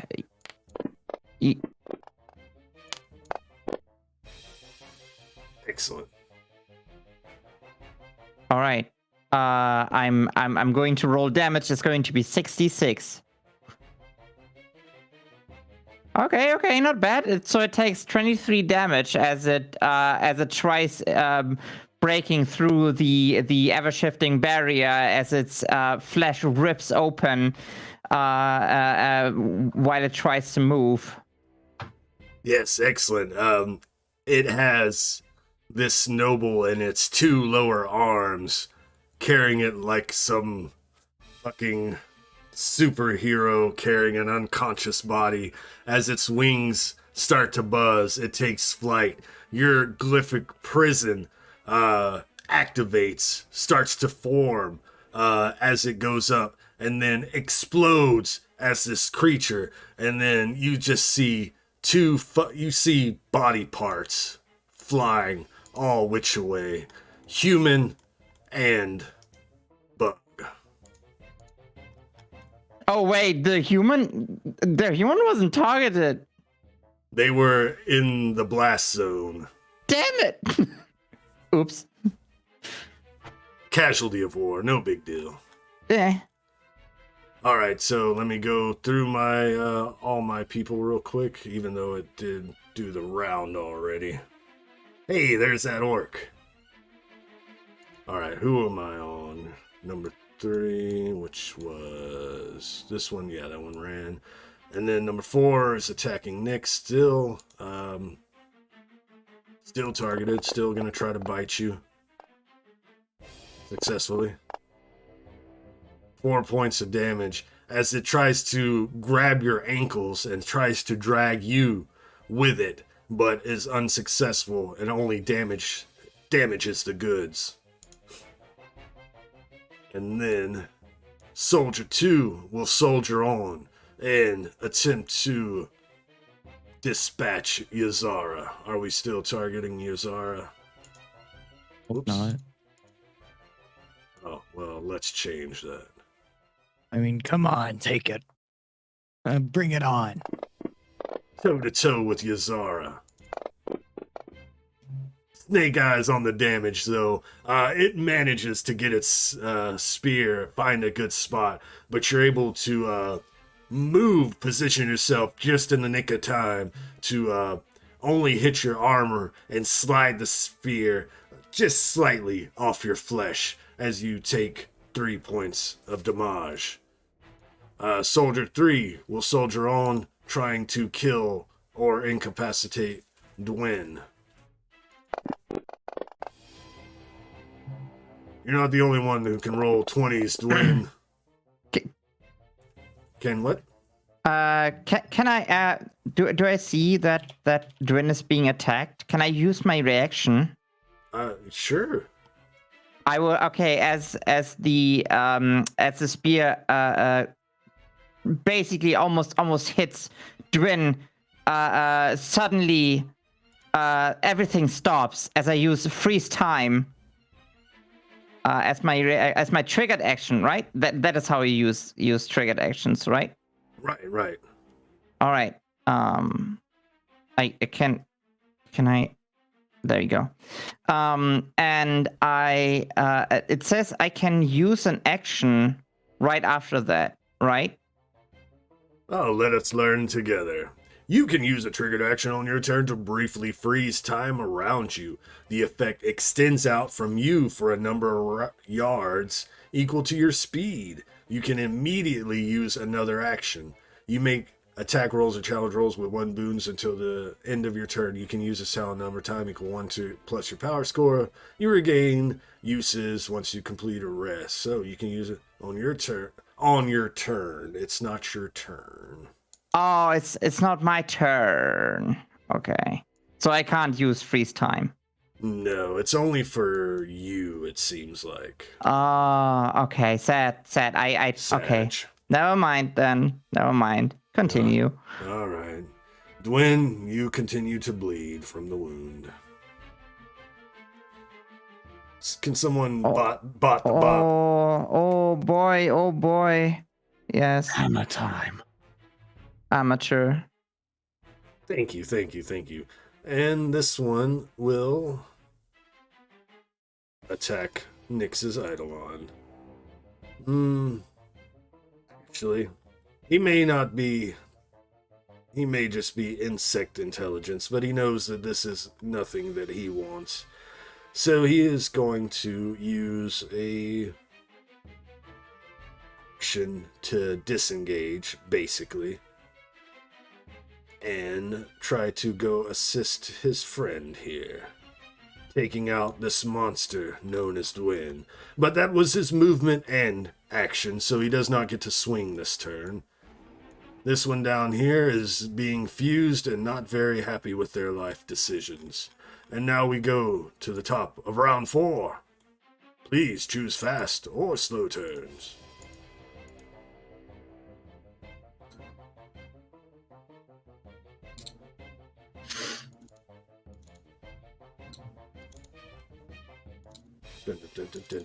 My Eidolon will take. Can my Eidolon charge? It sure shit can. I'm gonna take a risk and go fast turn. Risk it for the biscuit. Alright. That brings us to the top of round 4. Dwen, Nyx, or Yazara. Who wishes to go first? Oh, my Eidolon to go first. Ha. I didn't say your Eidolon, did I? No. Please, what do you mean? Gotta get used to the fifth party member now. I You know. need to name him. Like a puppy. Oh. But seeing this bug disengage away from it, what it does is it sort of like pivots and turns, like the bottom half of the legs are individual from like the top half, so like it sort of like rotates around like the top half of its body as it sees this disengage, as it gets both of its lifts both of its fists up, and with like a burst of steam it like uses them to rush forwards, sort of like if anyone has played Guilty Gear, the way one of the characters sort of like slides to the side. Potemkin. Yeah, Potemkin. Simple, no. No, that's cool. I see it. So you're fucking like the top half of your Eidolon just spins around, right? And then the feet do the slow stomping to turn around until they're in the same position as the torso. Yeah. And then he flies forward. Ah, oh, fucking love it. To sort of like use a charge action into Soldier 4. Alright, you get one Bane because... Oh. This has got the worst rolls, dude. This thing's got the worst rolls. Why does he always get the worst rolls? It's a beta test. Yeah, but you know what? It's perfectly fine because we use the point of fortune. It can't look totally awful. It's Eidolon's first day out. I pray to whatever gods are out there that this thing bloody works. Wow. On one hand, I hope it hits, but on the other, it would be just so beautiful to see it miss again. No, remember, fortune in this system is an auto hit. Oh, yeah. Auto success. Fucking Demon Lord OP game. Well, Give it him the enjoys fist. 5 points of damage as it nice. shoots forward, slamming into the mountain behind it. But like some kind of super tuned machine, it reaches back once more and throws its metal fist into this creature, dealing 5 points of damage. Keep wanting to say meaty. All right. So, that was Eidolon, Dwen, Nyx, or Yazara. Who wishes to go? It's a medium punch. Mm. You got a combo off of it. Hit confirm. Anyways, I suppose I'll swing. Sweet.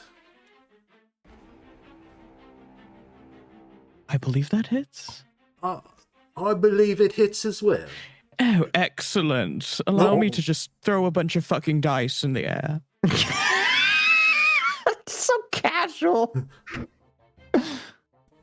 I do say, I believe you have murdered this creature. There's been a murder around here. Popping up from the sinkhole, you see a pilgrim hat. As a person wearing it, I believe there's been a murder. He loses his grip and falls back into the sinkhole.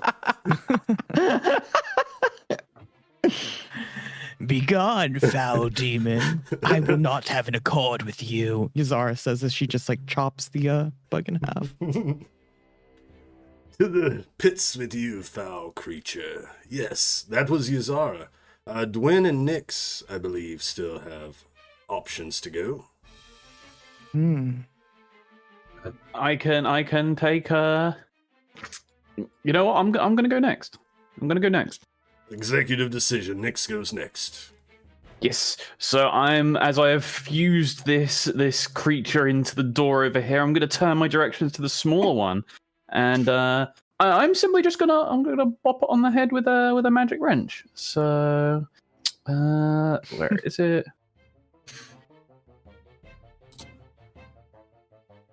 Oh, nice. Bonk. Oh, meaty. So I'm gonna after I fuse this creature, I'm gonna reach in, I'm gonna grab the wrench from my side, just like the little bit of electrify, and I'm gonna smash it on the head. There we go, and we're gonna do come on. It's only gonna do 2,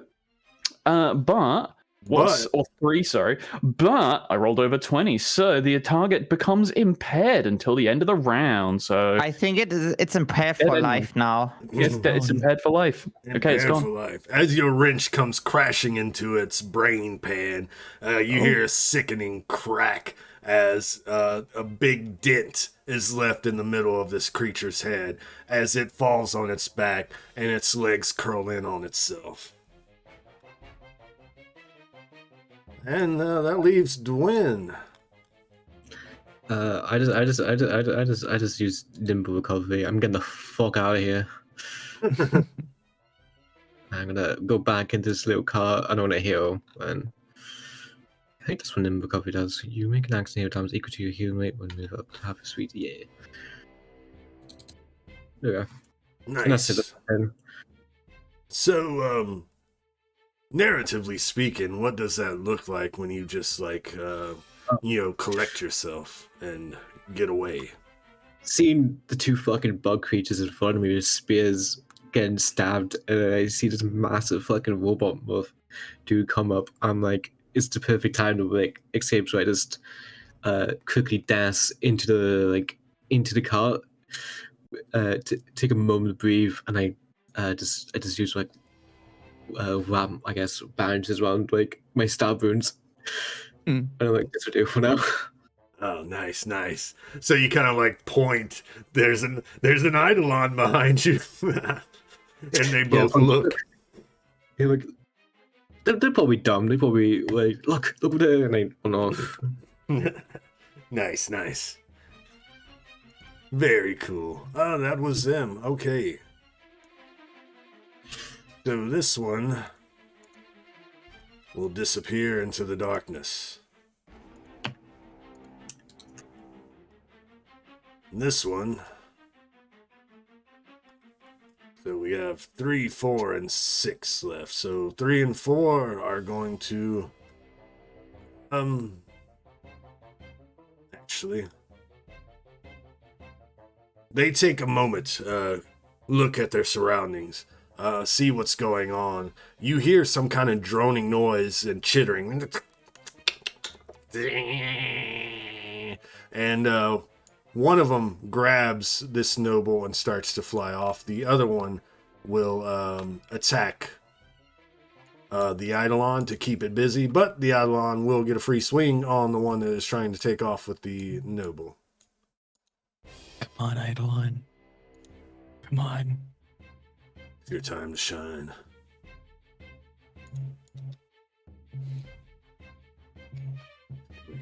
Here we go. Command grab. Plus the it would have gotten a boon. Nice, nice. And it targeted number 3. Okay, 3 is taking some damage. It's still up though, and descending into the pit with a noble. The other one, number 4, Quattro, is going to attack your Eidolon to try to give a distraction for its friend. Oh. Eidolon taking 6 points of damage. The next one continues to be fused into the door there. And we're at the top of round 5. What about my turn? I said we're at the bottom of round 4.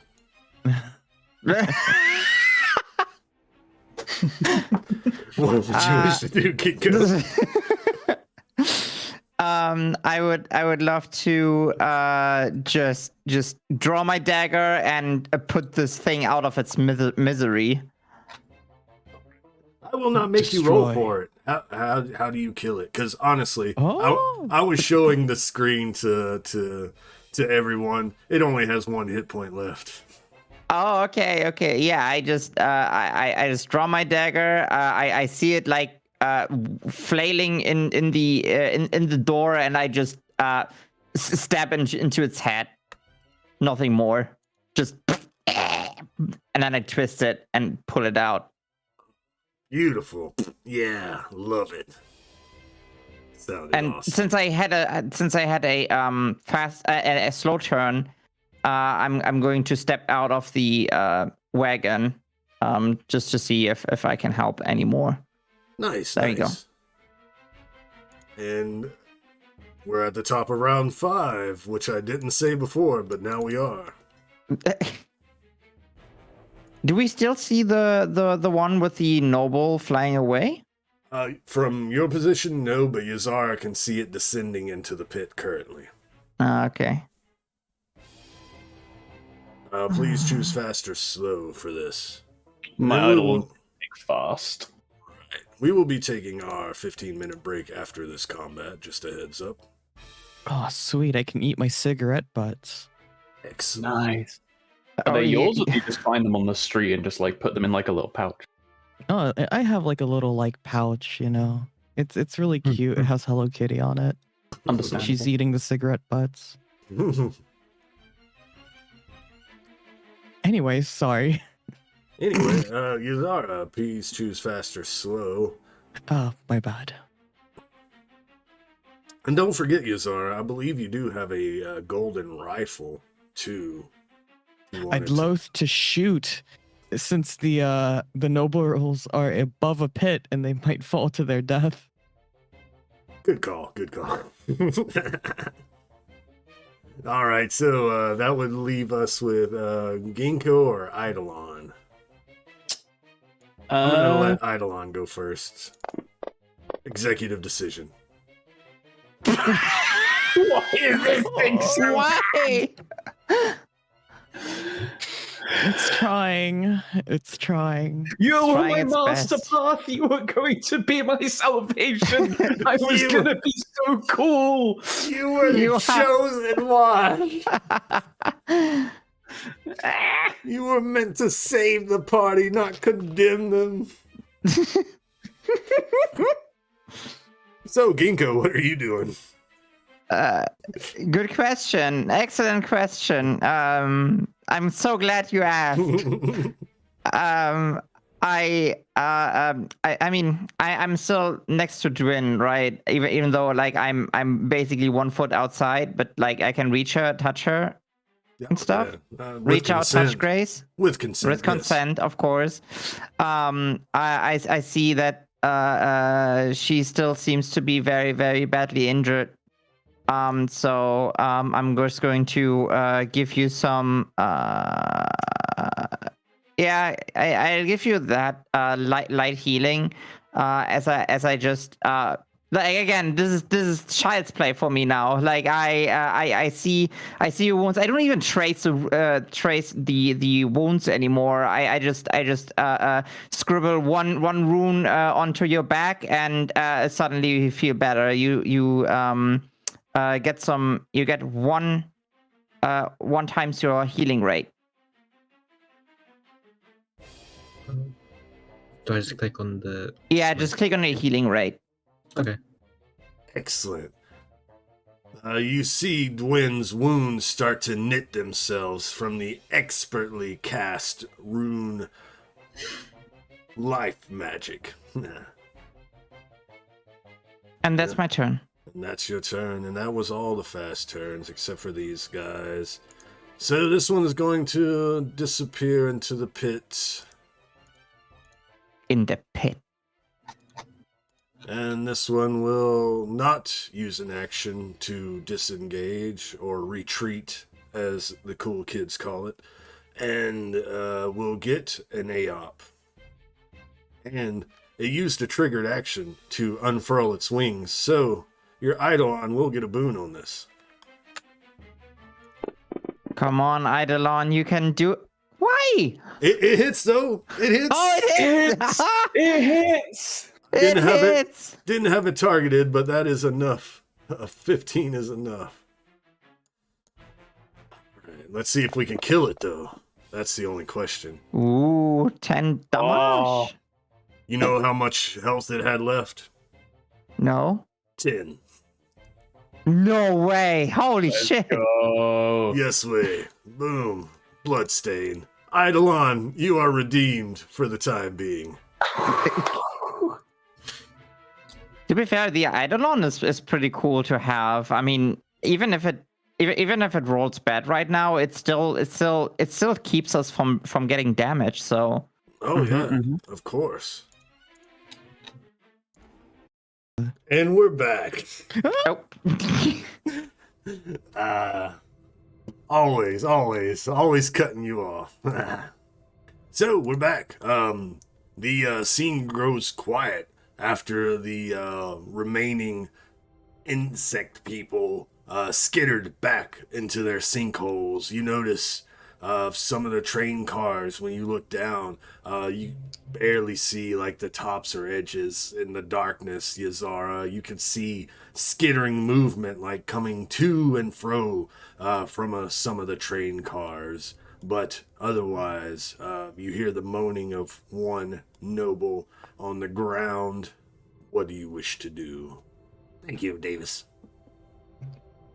Well, while the others do their things, Yuzara is just kind of like wide stance, like bending at like the waist, looking down into the pit. L shape. Yeah. Nice.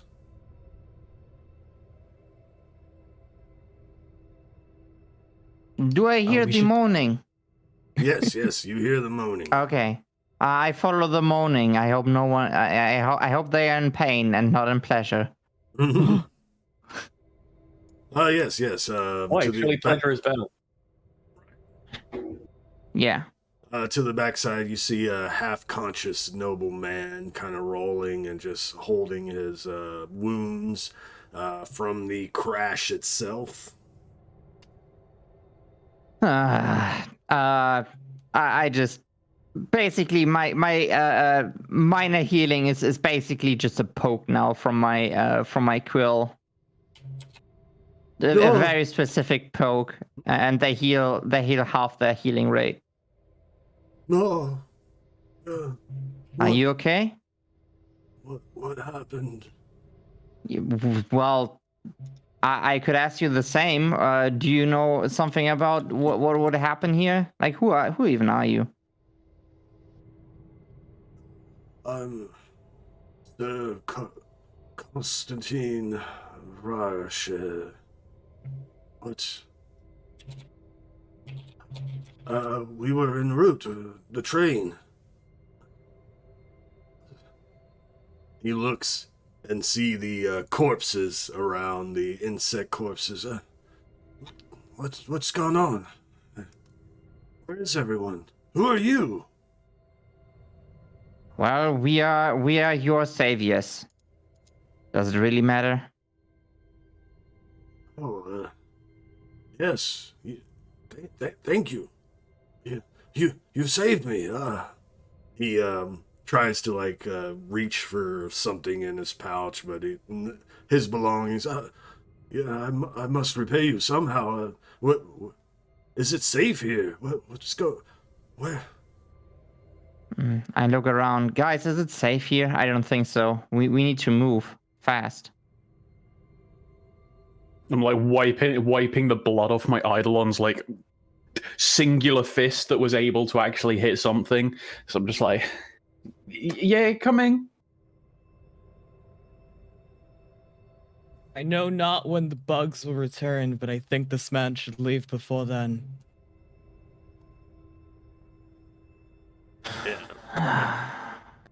And you see down there, Yazara, with your with what light is coming in from the star, and some of the natural lighting from within, phosphorant fungi and such. You do see the insect people like taking bodies and booty from the train cars, and like swarming ants, all in a row, just moving it through. Question: we were here to secure something from the thing where we were, right? It was something in the crates, some artifacts or something. Yes. Yes. I think that is still our top priority. Yes. Okay. Are we in a cave right now? Because they said something about light. More like a canyon. Canyon, okay. We need to get this stuff out of here. Well, do you remember Yes. which cart all the stuff we needed was in there, or is it? Is this like all just her stuff, or is this like there was only like a couple of items amidst like the entire train? You think there was it's not all just the Van Klaus stuff. It seems like there was a few different noble family representatives on this train, so ostensibly it'll be more than just the Van Klaus booty to be had. Right. Do we know which train car that they were being held in? Now, forgive me, I just threw you on this train because I needed somewhere to put the two of you, but it is actually the train that you were in that had the booty has fallen down. Okay. So completely just fallen into the pit. Correct. Damn it. We got God in damn. the pit. Can we contact the airship? They are not far. Yes, you have, I'm sure Nix has built some sort of device to communicate between you and the airship within reasonable range. All right. Should we get the airship and I don't know, put our new friend in there just so we can move on? Sure. We're in a cave, aren't we? In a canyon. Canyon. Canyon. Okay. Should get some good. Like I I open my backpack and I take out this strange thing that basically looks like one of the phones you would get in like the 1980s, like the huge fucking just bricks. as I type in a little signal to it, and it's basically like I'm typing in Morse code, as you just hear like like on those like children's phones, how it just makes like the really comical noises as you tap the buttons. Nice. Zara just looks incredibly fucking confused at whatever you're doing. The cow goes, Moo. She squints.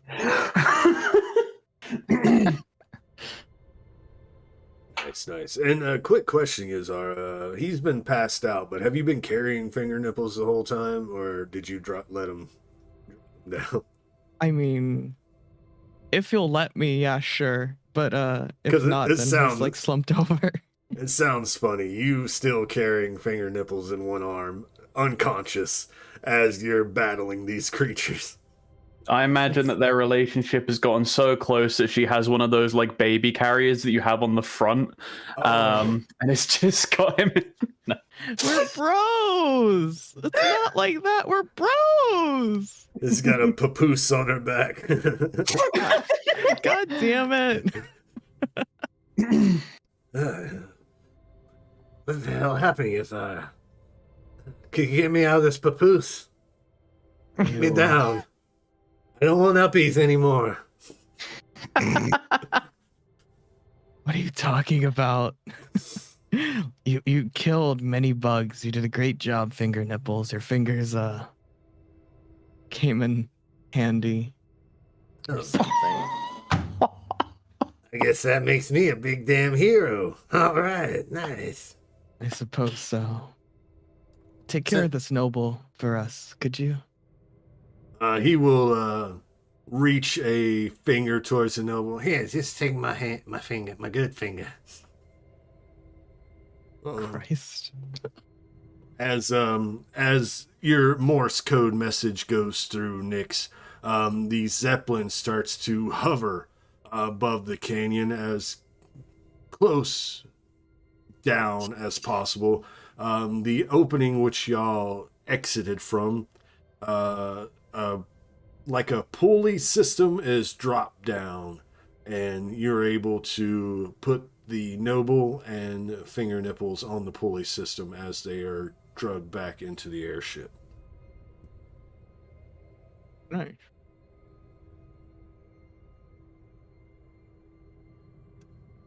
So, what do you wish to do? Dwen, what's Dwen doing during all this? I don't know. Fucking. What kinds he do? I mean, the cart.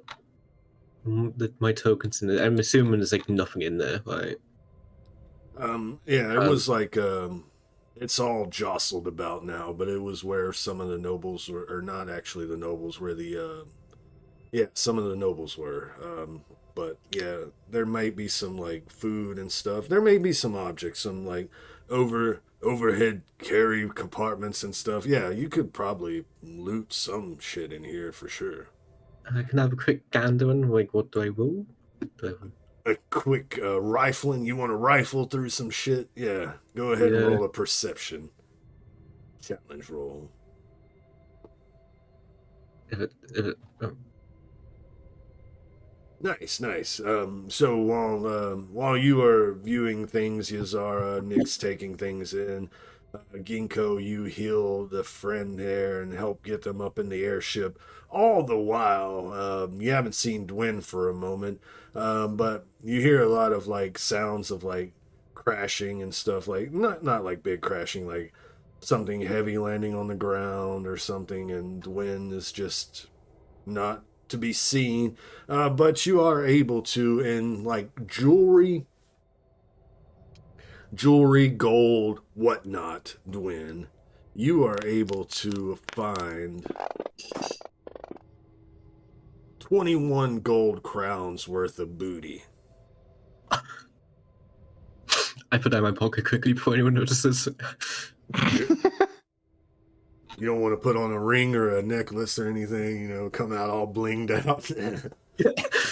Yeah, I put someone's jewelry on. I walk around like, walk around and pretend like I've always been wearing this jewelry. I always had like multiple rings on my fingers. I swear, I promise. Nice. But make sure you, I'll put that in the party sheet, 21 gold crowns, and then you can decide how you wish to distribute that. Or it could all go to you, Dwen. You don't have to say a damn thing. I just realized all my gold crowns on my my purse. No. And I had like a decent amount of gold in general. Actually, never mind. I saw that earlier. From all that thievery. Yeah. I told you not being like hoarding gold, and never mentioned I'm an actually filthy witch in this game. And I drink a potion, and just because I have a potion of healing, just heal myself up. Good call. Good call. Oh, which now I'm back to full health, and that's it. I don't know what else to do. I guess I just vibe. Nice. So, Dwen steps out of the train car.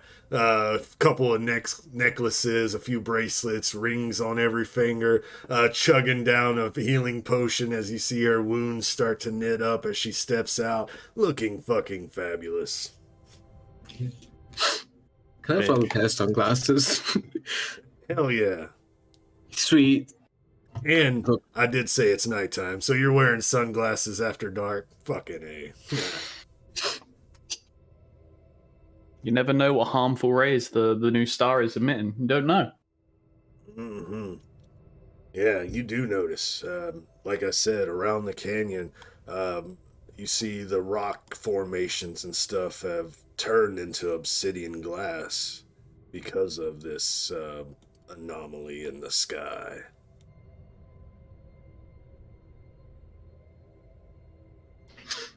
I guess we have to get down there. I suppose you're right. I'm gonna use 2 of the healing potions that I have to heal to full. Nice. Okay. Oh, would you like to keep one of those healing potions? You can use your ability to get a spell slot and heal, right? Do you want to use that? I don't know why I would have suggested. Yeah, just out of aside. What is this, sorry? Oh, instead of one of the potions, would you like to use your talent, Spell Recovery?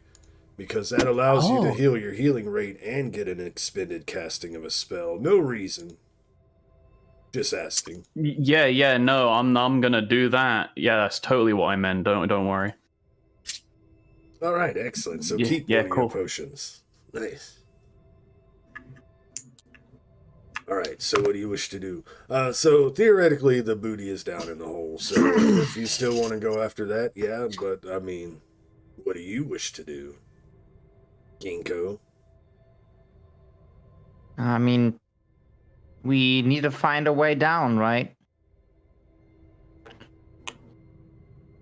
And we also need to wait for the airship to get this man into safety, whatever his name was. I already forgot, because he's not important to me. Don't worry, him and Mr. Nips have taken to the airship. All right. Mr. Nips. Do we have some rope? Or some other... What happened to Dwen's flying broom? I still have it. Is there any sticks around? Like just wooden sticks? Just asking casually. I mean, you can have your broom on you, Dwen. You don't have to find a stick to make it a magic.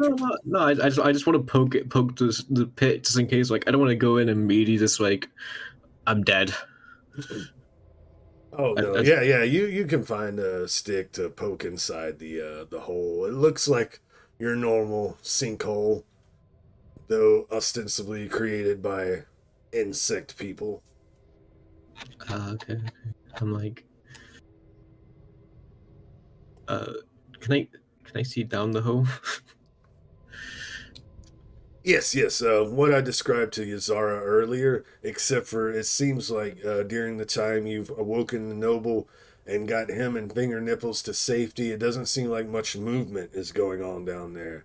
But Yazara can tell you that there was a colony of insect people ransacking what train cars fell into the sinkhole. Is there any point going down there, man? Sounds Can like I add a bit of flavor to my Eidolon, if that's all right? Baby, you know I love flavor. what I've actually done is on each of its legs and on its back, I've attached like handles so you can like hold on to it. So it's not like a cockpit where you pilot or anything. You just sort of like hold on for dear fucking life. So what I'm gonna do whilst they're all doing that, I'm gonna sort of like climb up the back of my Eidolon, so I'm like holding on to the rails on the back of it. I've got my feet in like some little like securing things like you do on like a fucking snowboard. It's not OSHA tested whatsoever, you know.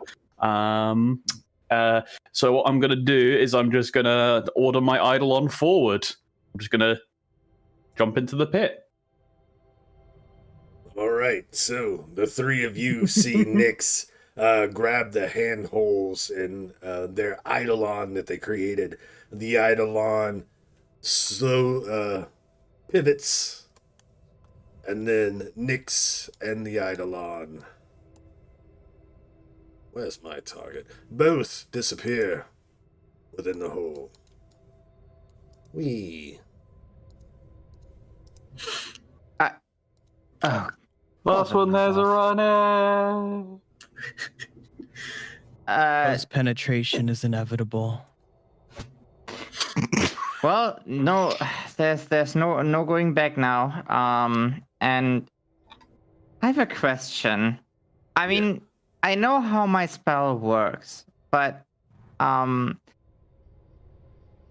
if I cast slow on us, would we also fall slower, or is this just more like a mental thing?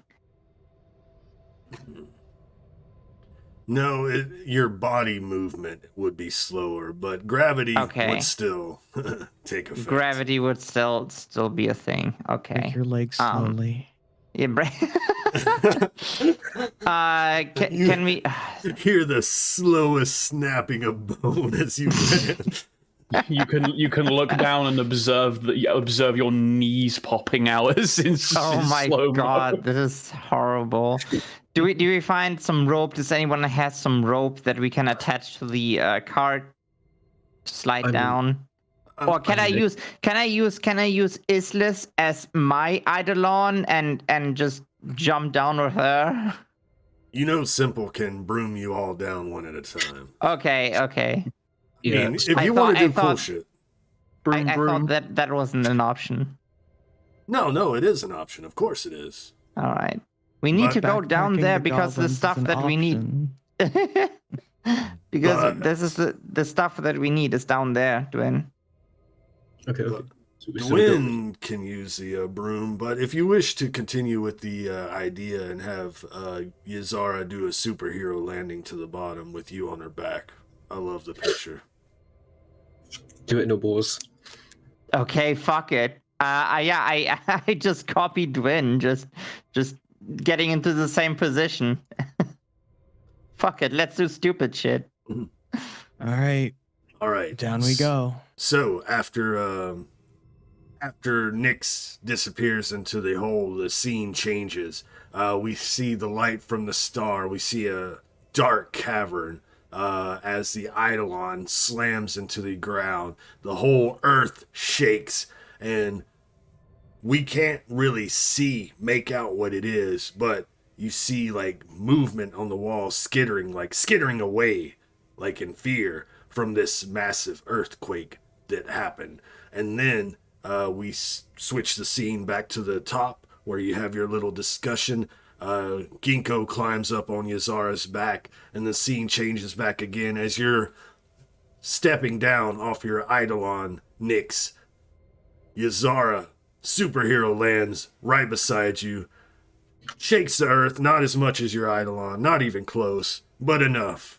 And Gingko slips off her back as we see Dwen slowly floating down, descending on her broom to the bottom of this cavern. So what you see before you is a large, dark, dank cavern. There is a few train cars. It looks like the engine of the train is like smashed nose first into the ground, smoking. There are debris everywhere. You see the footsteps of these tiny little feet all over the place, swarming over these different train cars as you see the trail leads through a tunnel to your west as you see the train cars, the ones that are down here have been ransacked. There are no signs of life as far as any of the nobles or any of the help, and it looks like any of the like crates and barrels and such have been extracted as well. So what do you wish to do? Yazara. Yazara just like kind of like her face is like scrunched up. She has like a big stupid grin on her face as she just like bears the weight of the fall. And she lets Gingko down and just looks to the other goblins for direction as she's not one for executive decision.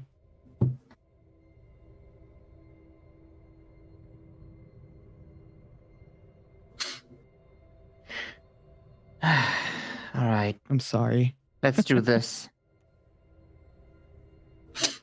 Can we look for clues? I want my Eidolon to land in a superhero pose, please. Oh, yes, yes. It landed in the superhero pose first.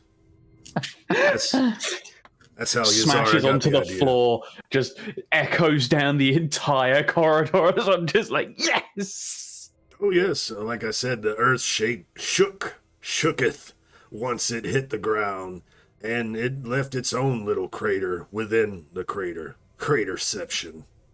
Yeah, we know. You're all badasses. Let's go. I'm gonna do a kickflip on my broom. I feel left out. Everyone's doing cool shit, and I'm like, I just do a quick kickflip on my broom.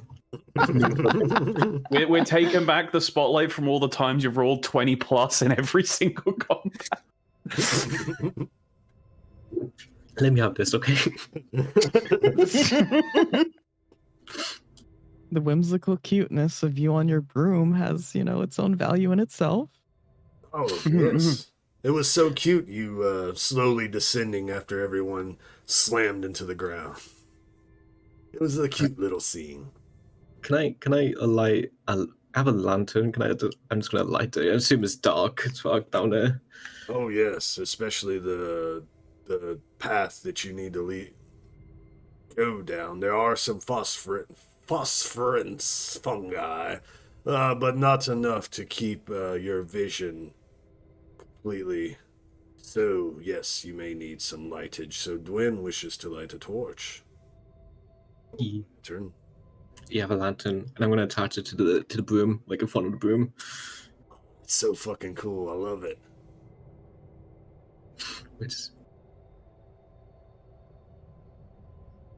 That's fucking cool. I really like that. Seeing your broom with like one of those, like the ring of the lantern hanging on the front, and you use it. Oh, that's fucking cool. Good, smart idea. If I hadn't given you a fortune, I'd give you one right now. Beautiful. I'm gonna take that as a yes for a fortune.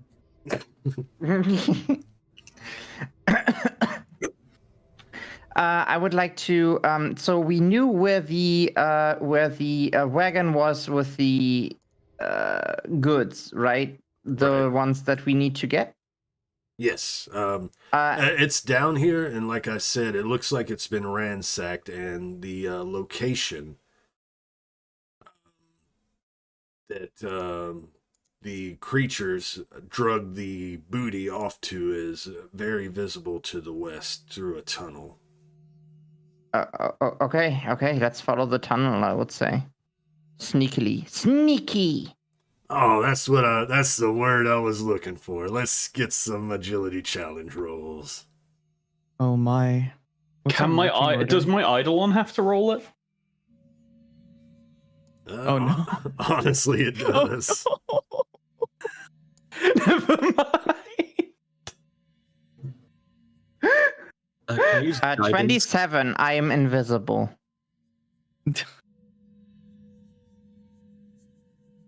Oh, the Oh, what Eidolon the did fuck? better than Yazara. Oh my god. Even like my Eidolon is somehow like stealthier. I can use guidance and give you 2 boons if you want to roll again. Or like roll 2 boons. I'm thudding. Yeah, no, the best you could get with boon is 7. I mean, honestly, I'd take the fail.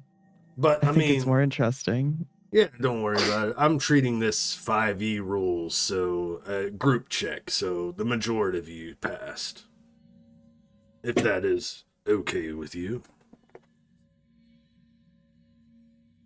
Just someone mimicking like natural cave sounds every time I just kind of like trip and go like fuck. Drip,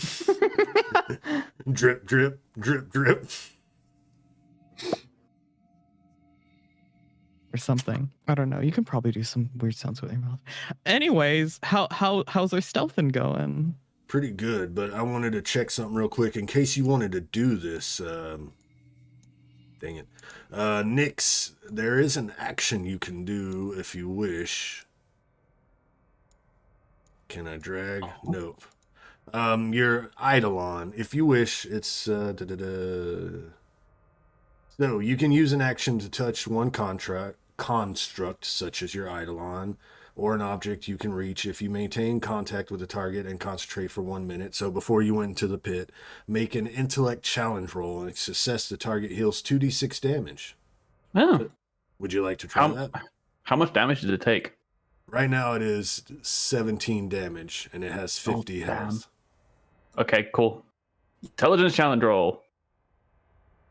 Beautiful. So you roll 2d6 and it will heal that much.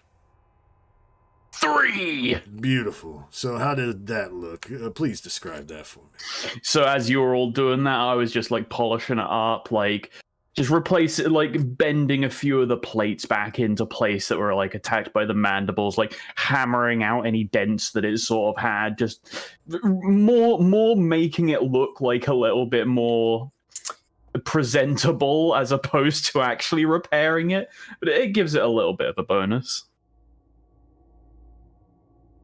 Excellent. That's so fucking cool. All right. So you make your way into the cavern. Follow this trail, the footsteps, the footprints of these insect creatures, the drag marks of crates and barrels and whatnot. Actually, there wouldn't be drag marks. You know, ants, they can fucking lift shit. So these motherfuckers are just lifting these crates and barrels and taking them down this path. But that was minutes ago before you penetrated the orifice. But now that you are deep inside, after the shaking of the earthquake from the Eidolon has skittered most of these creatures away, you make your way into this tunnel, slowly, stealthily. You notice that as you go deeper inside, the walls in this tunnel start to feel familiar. There's like this warm air blowing through this tunnel. The walls are starting to look a little moist. Kind of reminds you of another cavern that you've been in. It seems it has some similarities to the obsidian mines as you make your way following. The tunnels look like they were carved out by these creatures. You come to a few different tunnels that break off into different paths, but it is easy to follow the one that these creatures took. As far as the paths all have foot traffic, but the heavier ones with ostensibly creatures carrying heavy objects are easy for the 4 of you plus your Eidolon to pick up on and follow as the cave bends We'll put you on the map, and let's see how I do. I want to make sure. Let's hide everything. So I'm testing something. Test. Let's see. No, I use tokens instead of images on this map. So let me know if you see the tokens, because they're just for flavor. Blah blah blah. Let's see. Make sure I have it on enable party vision. Let's drag you all somewhere. That looks like it. Okay, what do you see? Do you see Nothing anything? yet. Good. I 'cause don't have don't a see- screen open. Exactly, because I haven't shared it. Ha! Tested. Aha! That was a test. Did we pass? Now I see something, or like the lack of something. Excellent. Good. Oh my. All right, I let's. see two icons in the darkness. Yeah, I tried to. I don't know. Oh well, you know. I'm going to. Oh, please go ahead. And the only other person I see is Dwen for Excellent. some reason. Dwen's about to have a torch. There. Excellent. All right, let me unlock token Yeah. movement. Personal. Jesus. All right.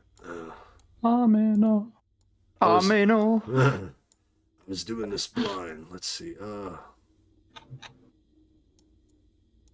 Never mind the man behind the curtains. All right. Let's see. Let me just. Everyone, look away from the screen. Okay. That's- From which one? I have to. Okay, I just closed my eyes. Oh, that's what happened. I put you in the fucking walls. I was trying to do it blind myself. And now I can't move you out of the walls. So I have to read. We're stuck in the walls of war creatures now. Don't mind us. Yeah, Nix, did you teleport us into the walls? No, only you. Use. Don't mind So me. the party found themselves in the back rooms. Oh no! And that's not gonna let me not move, the that's fucking all. back rooms. Okay, I can move you, I can move you, I can move you. Gingko is stuck in the wall. It would Nyx be is an stuck in the interesting twist wall. on the back rooms to just do like a fantasy one. Okay. I don't Yes, know. Oh, like a dungeon. a I dungeon. guess based off back of like rooms. the Mad Mage. Oh, don't get me started with the Mad Mage. Oh, sorry. Yeah. I forgot you were Touchy subject. PTSD. Oh shit. Oh fuck, your goddamn Eidolon scared me. Excellent. So We need to name him. We need to name him at some I was point. going to ask. Run a birthday party. Or chat can name it. What does chat want to name my absolutely massive giant robot? Ooh. I need some suggestions. What? Oh, I was talking to chat. It's fine. Oh, okay. All right. So, how's everybody's vision now? I can see. I can see. Excellent. You just see the tunnel path, right, with Dwen's lighting. A little Question bit, mark. yes. Okay. Yes. All right. So, what do you wish to do? You can move yourself freely. Never mind any tokens that you happen to see. Before we go further in, I would like to just because like you said, the walls are looking very familiar, right? Yes, and there's like this ominous mist just, at the ground level at your feet, just. Yeah, I would do my typical thing for each of you except me, and the Eidolon, of course. I would like to just scribe some runes wherever I reach you and cast the Seed of Life. So, you all get five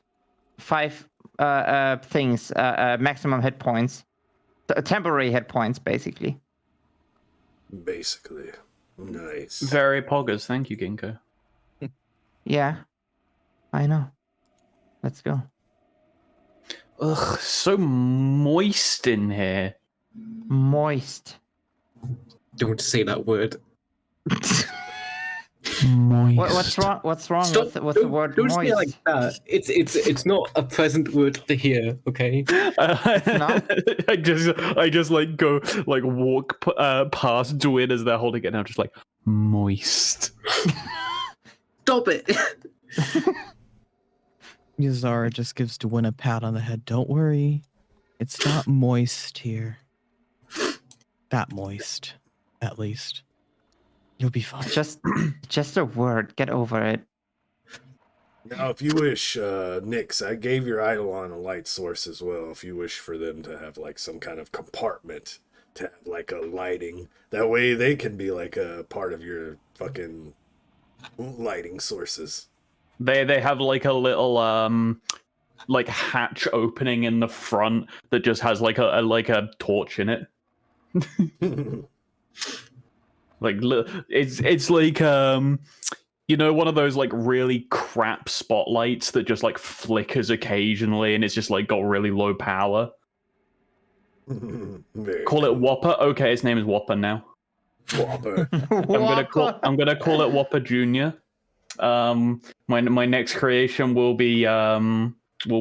just be normal Whopper.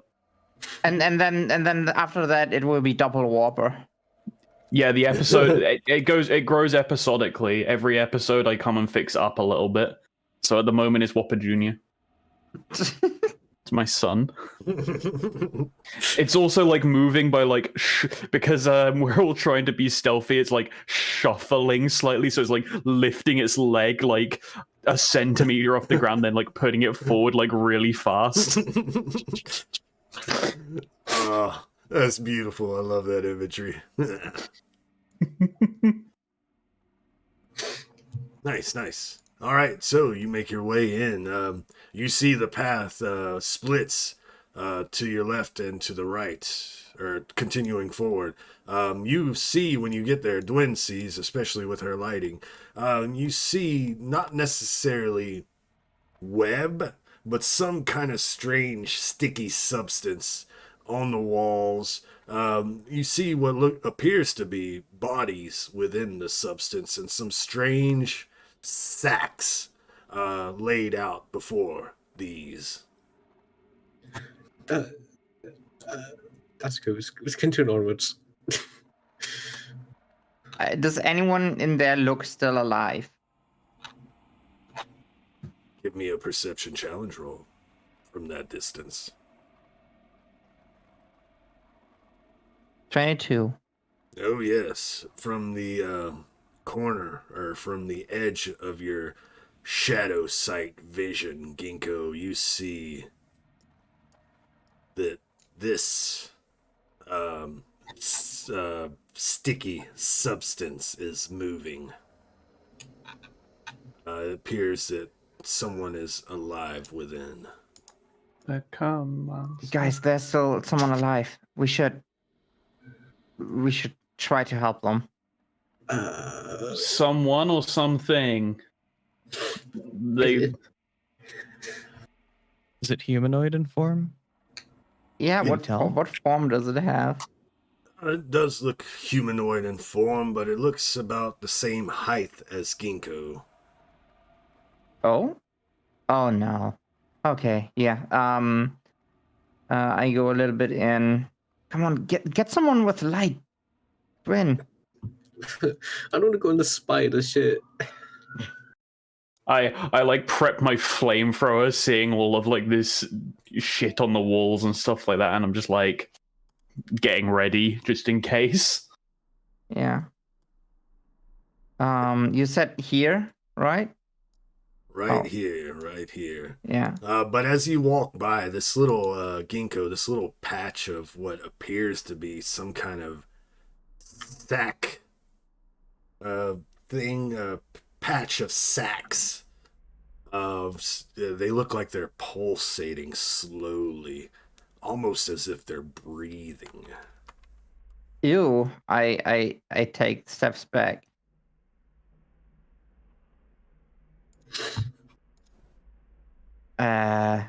Do you want to rescue the person, or we're gonna dip the fuck out of here?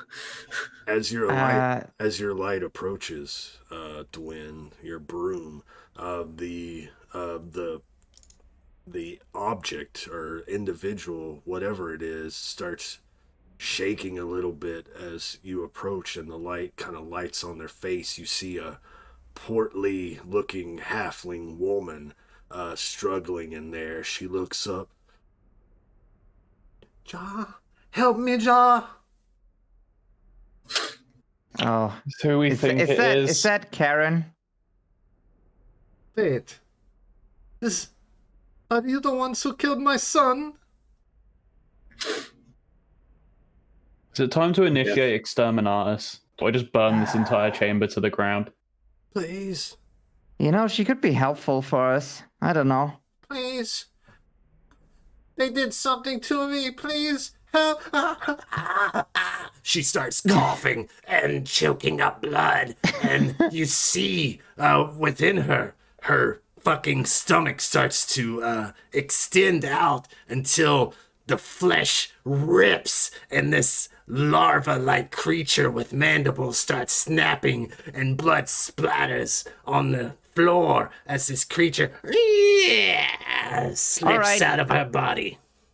All right, Nix, time to use your flamethrower. you like turn to me. It's like you see I've got like a smile on my face. It's like, yeah, bitch.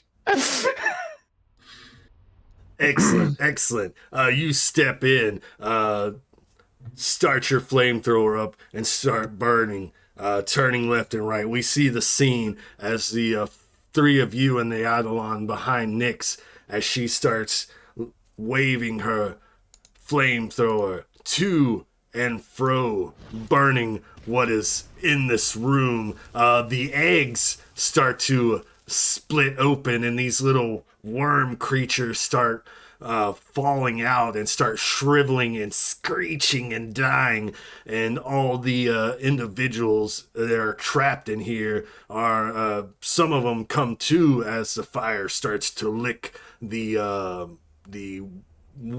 quote-unquote webbing, and they start to scream for a moment before they pass out and die. And thank you, Davis. For the gift, that's much appreciated. But you hear coming as that happens, you hear some kind of like I said, some kind of squealing as these creatures are dying and the flames start licking them. And then you hear from down the cavern this loud roar.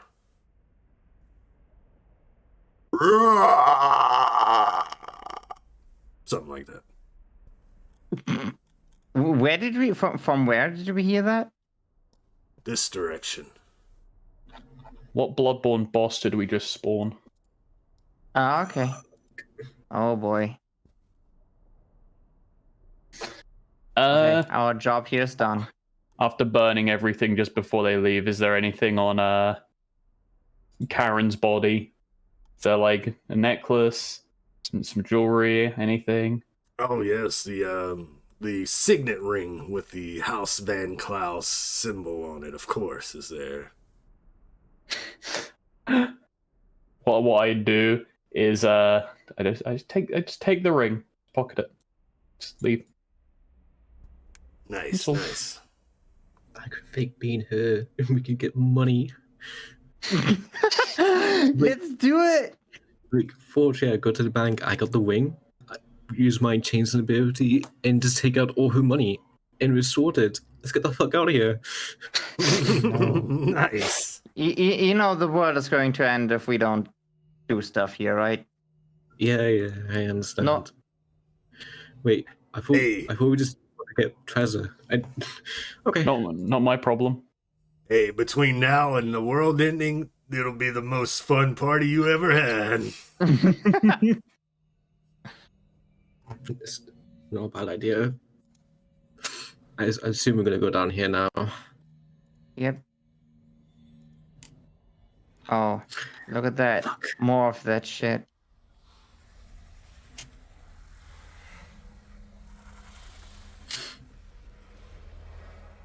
You hear the skittering and the clicking these creatures are making. You see out of the vision of your torchlight movement as it skitters around. As you get closer from... Oh, let's see. I think I have to do something real quick. Don't mind me. Don't mind me. Do, because I need to see these. Excellent, excellent. Now I can see. So as you get there, that noise again, as a large, like, clawed, hooked insectoid hand kind of hits the wall to the right. You see Dwen as this head approaches out, peers out. It looks like a giant Urathi, ostensibly a queen, but its head is like, the crest is like made, is shining in the light that you have, shining like black, like obsidian glass, like an elongated obsidian glass crest has formed on this creature's head, and it turns to you, approaching its eggs and lair, and we are going to go into combat. Mortal Kombat! And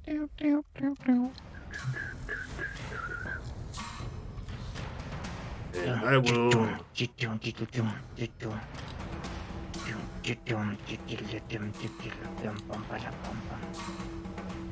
Ah, now I see it.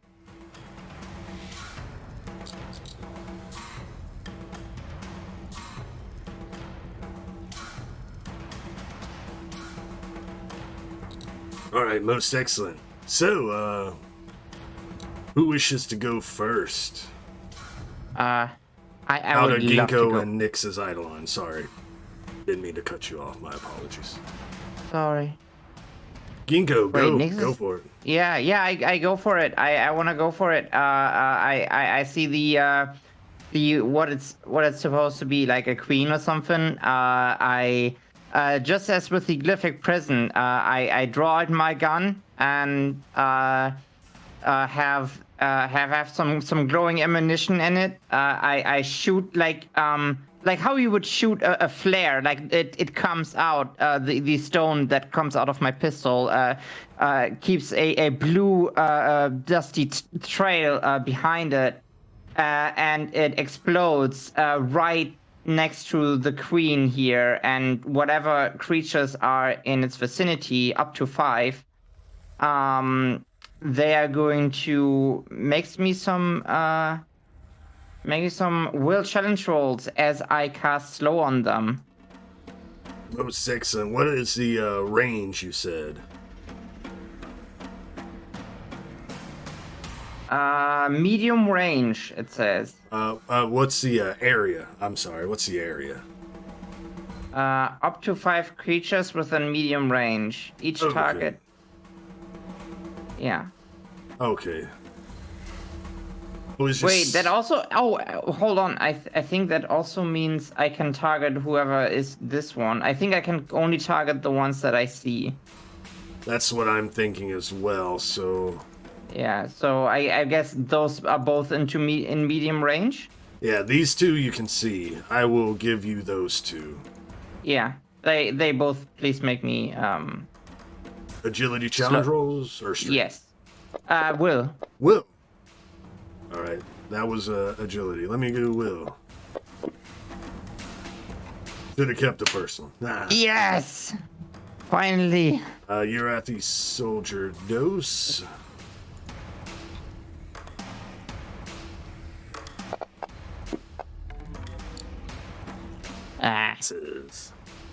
Alright, but the queen is slow. That's good. Yes. And I will, let me add that so I remember. Effects. Alright, real quick. What is your Eidolon doing while I do this? Nyx. No, her fantasy grounds crashed. I don't You're know. muted. I'm muted. I'm back in. I can't see the map. How do I get it back up again? Let me reshare it.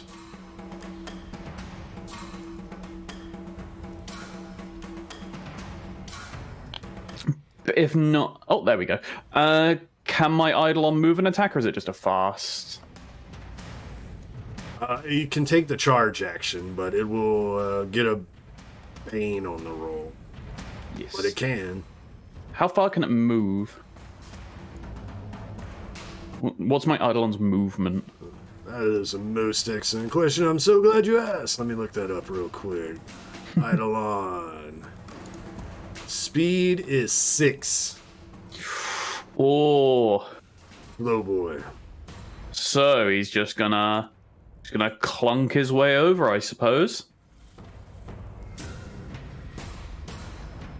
Squashing egg sacs as it goes. Excellent. Get about right there. 2 sets of egg sacs squished under it, and as each time it steps on one of these patches of egg sacs, the queen lets out that sickening, ear-deafening screech, insect screech as it does that.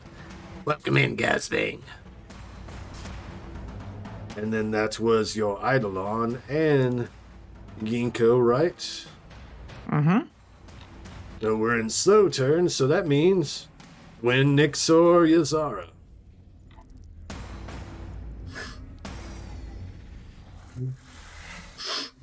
Want to flip guess, a coin? I go if you want. I'm gonna go buy the Warbot motherfucker. Come, and I'm gonna repair attack. Prepare is an action. So you can only move in or action during a But fast Dwen is turn. on a slow turn. I thought my sword in. And I am an idiot. Yes, good call. Okay. Most excellent. Too fair, I didn't. My bad. But yeah, No. I just repair attack. No Like, again, worries. pull my whip out, and I look at this massive spider creature, and I'm like, fuck. Right, Bye. so you will attack the next creature that comes into your range, I believe. Yes, boss. Yes, boss. Back to the combat tracker. We have Nyx or Yazara on slow turns. I can go if you would like, Yazara, or do you want You got to? it. Okay, so I am just going to run up next to Dwen.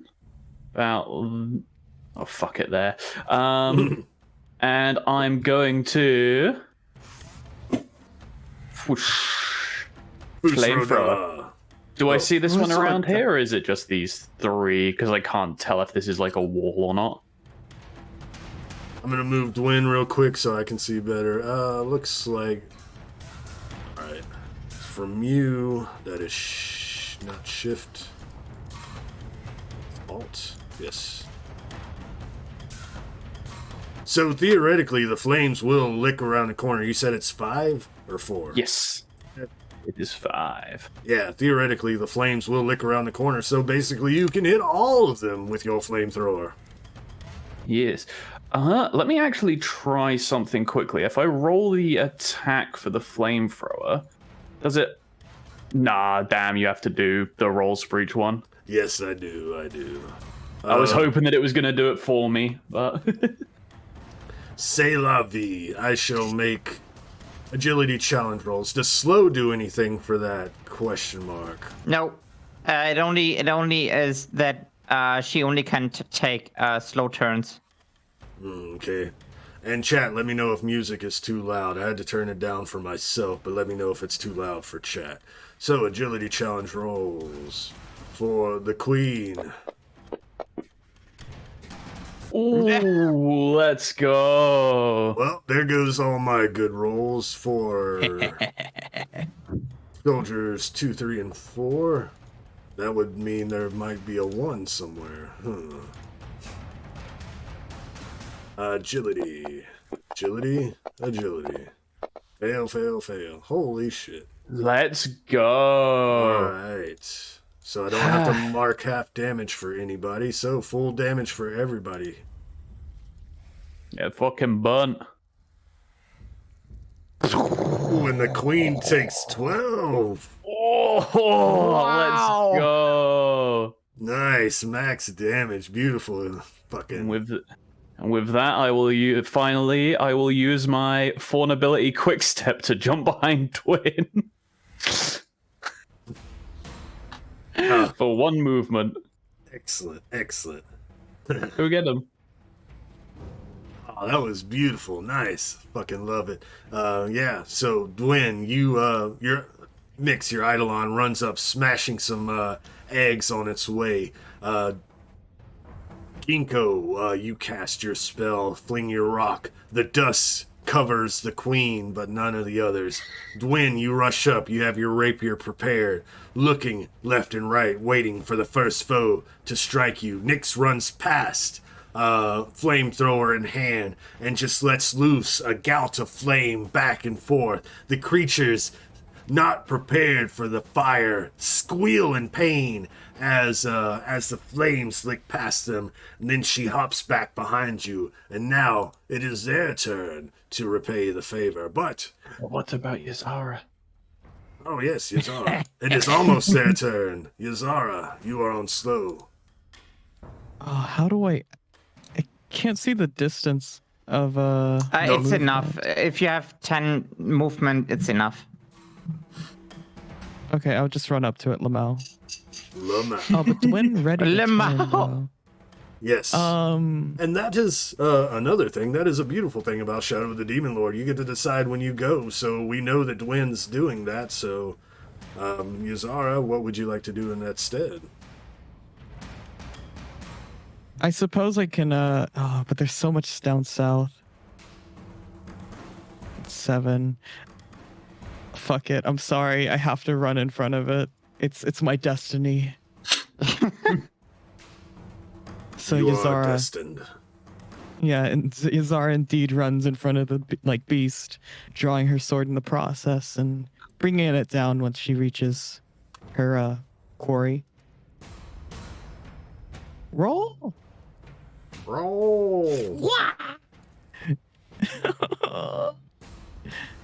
You Does had that not no. work? They said no target. No, that is not enough to hit unless you wish. Is that a fortune? Is that a fortune? Oh my god, is that a fortune? I Damn. think it is. Oh my god. Oh, and Yazara. Yizlith. Yeah.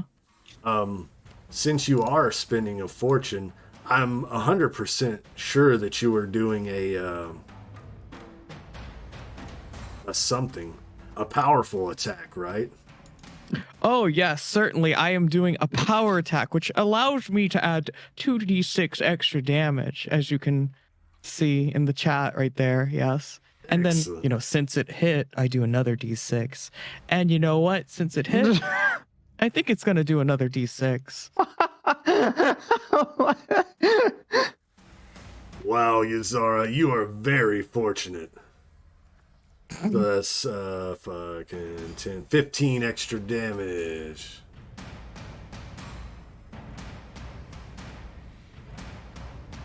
God damn. Jesus Christ. There is no Jesus Christ here. All right. Only the Demon Lord. Wait, what about the 10 damage that, like, it wouldn't be 25 damage? Like 5, 9, 13, 15, plus 10? Yes. Yeah. Yeah. No, okay. the 10 was already added. I had to add The 10 the was extra. already added. Okay, Yes. okay. Yes, that's what I was saying. So it has taken a total of 37 damage. Total. Sweet. Sweet indeed. And hey, look, it's its turn.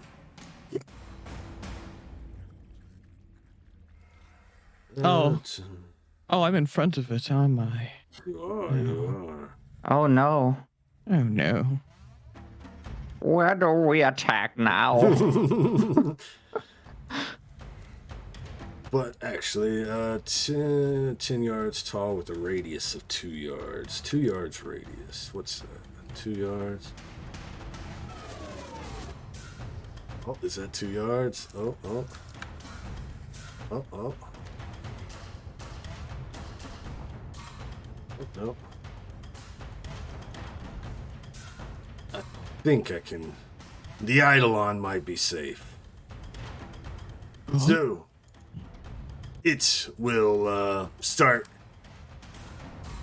skittering in a clicking and clacking in some weird language, and the whole cavern starts to shake.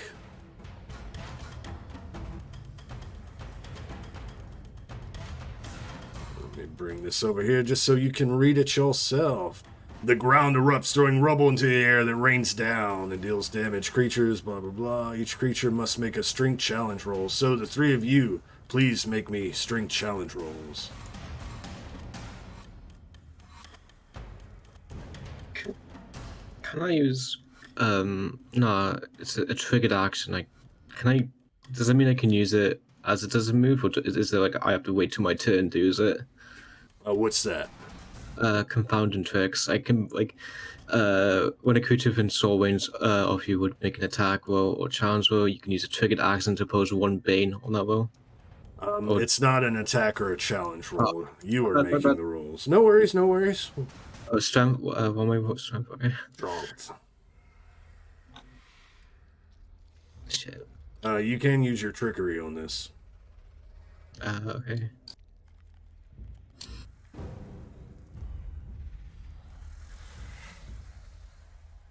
Sweet. That's a 10. That's a 10. That's a success. So each of you mark the half damage, would you please?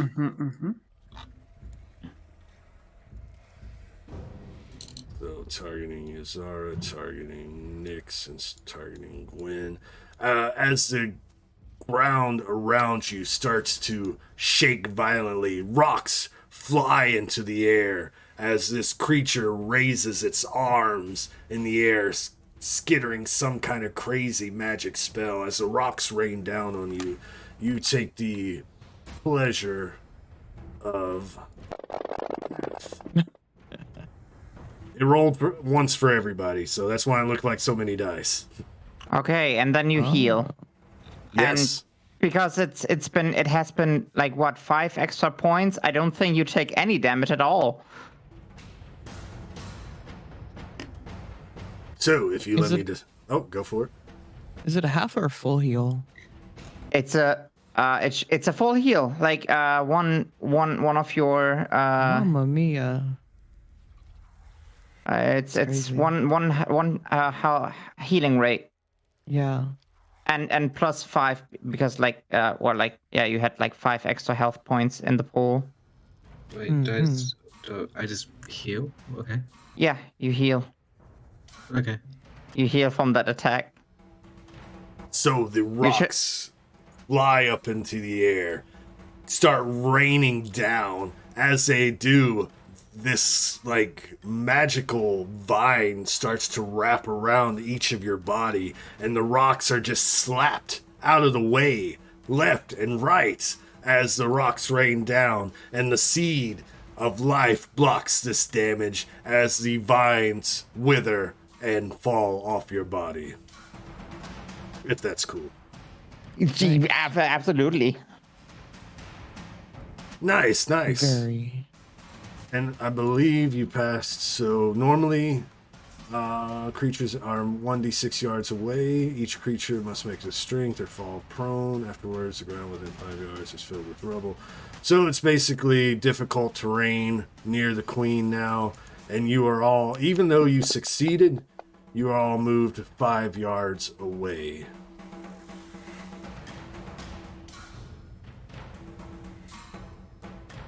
But taking no damage.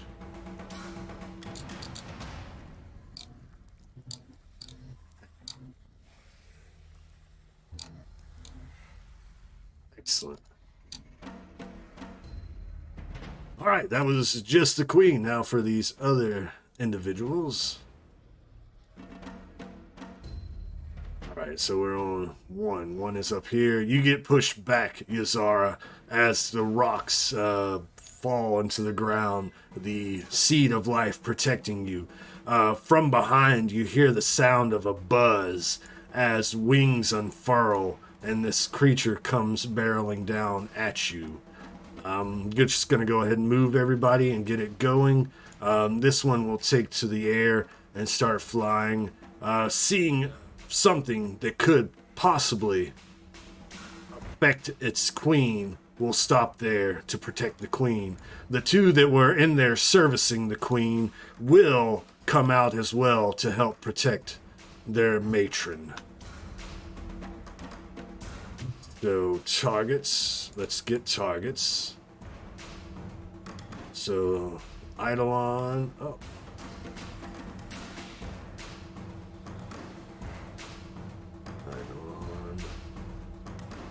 Targeted the wrong one with that, but I will fix that. Eidolon, target, Yazara.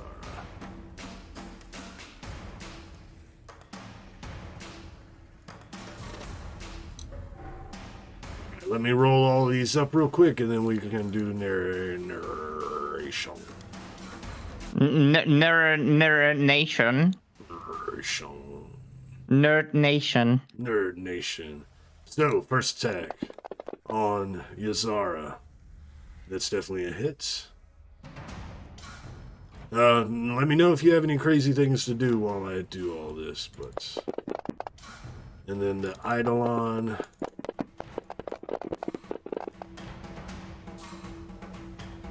We got one hit, 2 misses on the Eidolon.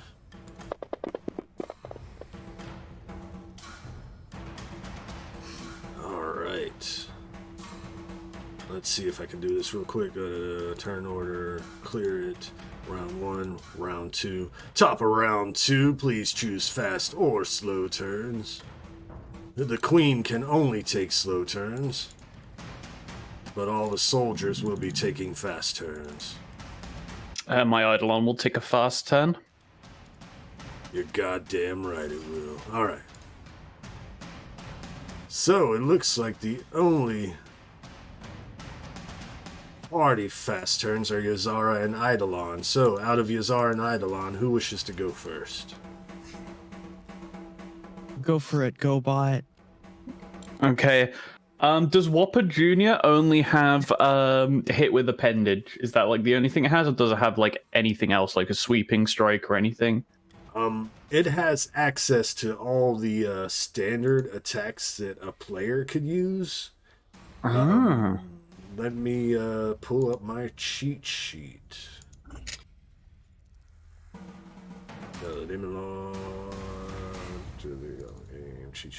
Cheat sheet. So, all of these would require a Bane, right? Mm-hmm. But you can do a driving attack where you move you and the target. They all attack and deal damage, but they also have bonuses. Driving, you and your target move 1 yards equal to your strength mod in the same direction. You can do a guarded attack, which means any attacks against you before the end of the next round gets a Bane. A lunging attack increases your reach by 1 yard. A shifting attack, your attacks will not trigger free opportunity attacks afterwards. Or unbalancing attack, you can knock them prone. Knock someone prone.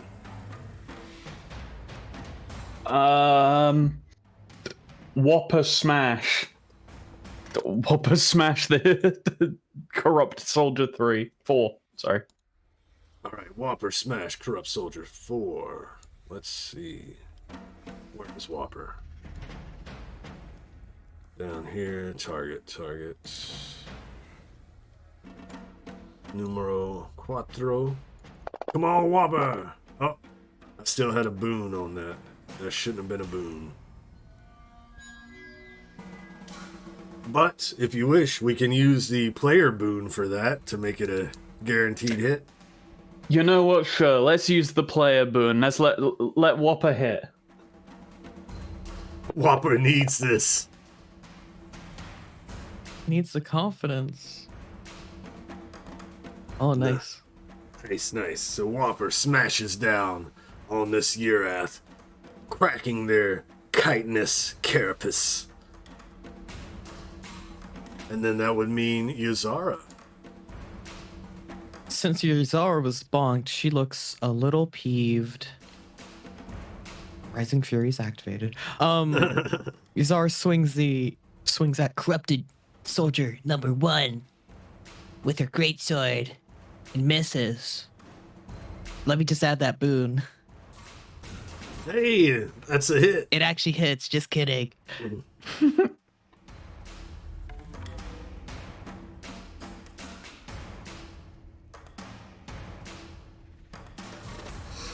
14, 18. 18 total. Yeah. Oh, and we did not have to use that granted boon. I just remembered I told you they took flight this round, so you have a boon to hit them this round. Oh, nice. What a merciful DM you are. No, just a forgetful one. 3, 4. So 14, 15, 16, 17. You said 18. Where is this? This is damage, yeah. 1. So 4 extra. Beautiful. All right. So we're at the bad guys' fast turns. So, Yuzara, it's going to go melee with you. Its wings furl back in. Oh no.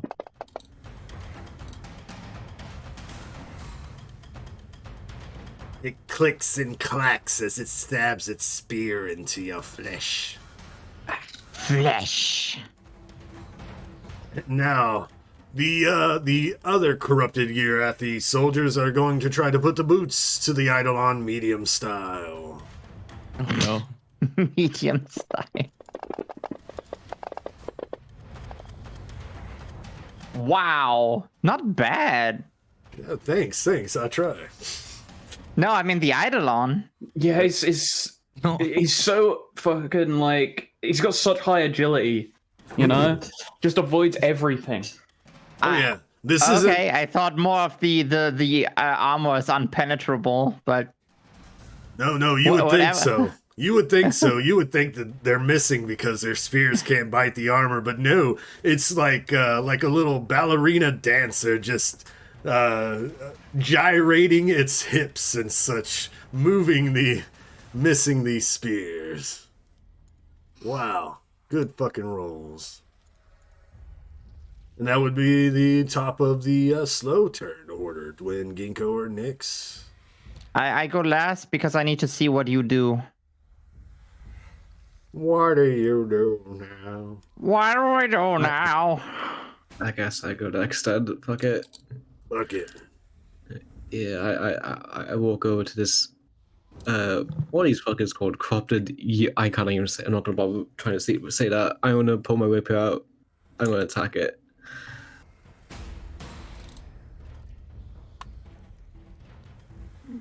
Yes, Dwen doing Dwen things. Yes. Just like always. How many runes? At least 2d6 extra. It might be 3 nowadays. I don't know. I'm pretty sure it's 2. So an extra 5 on numero dos. And I'm gonna just use my attack again, cause fuck it. Yeah, why not? Why not? I got. Doesn't matter. I miss. Nope. I got too cocky. Waper just misses completely. You got cocky, kid. Would you like to use the boon to try to get a better than a 2? One sec. If people don't mind, you guys mind? How many boons do we still have? I only see 1 redeemed so far. I could be wrong, but I mean, There we go. Yeah, go use it. Fine. That's a Sweet. hit. Holy shit.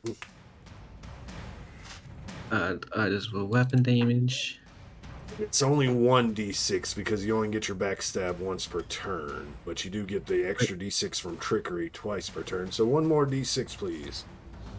I thought so. I was like really confused then. Whoa. Is it dead? And that was which one? Numero dos. 2. You tell me, Dwen. You tell me. Yeah, I moved all of them. Nah. Game over. Dwen wins. I walk over, just pull my whip, just absolutely just like cover, just slice, like, use my attack, 2 tackles. I just cut her twice, one in the face and one in the chest, and then I die. And you clean your rapier with a single flick. Yeah, I did a cool flick, and I just used my cloak to rub the blood off what's left on. And I Nice. pointed over to Euphia soldiers, and I just with my rapier waiting. Nice, nice. You're up next, Nix. What does medium range count as again? 20. 20. Oh god. I didn't even need to take a slow turn. All right, I'm just gonna walk here for flavor. Saunter, So- if you will. After doing some spell recovery after the last little bit of combat beforehand, my fuse is ready again. So, Ooh. targeting our queen over here, I walk up, lighting my glove up, and nothing happens. Do you want to use a fortune? And I use a fortune from the pool. Full fortune used. Let's go. Sorry. And targeting towards the queen as my glove lights up, I'm gonna just teleport them into like the middle of the floor over here, just to take up this space. And- Good old Bethesda. Mm-hmm. And the ceiling head first. No. We will hit them for.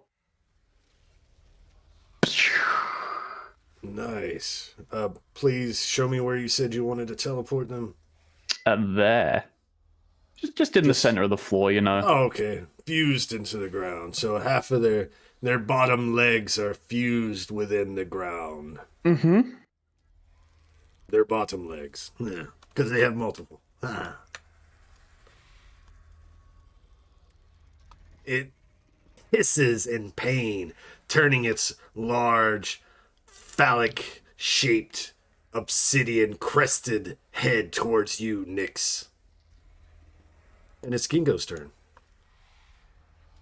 Okay, I have my gun loaded with an actual bolt this time, and I to just give me an advantage here, I'm going to just say Zavardo, and time freezes around me, and I take aim, and I shoot with my gun with a boon.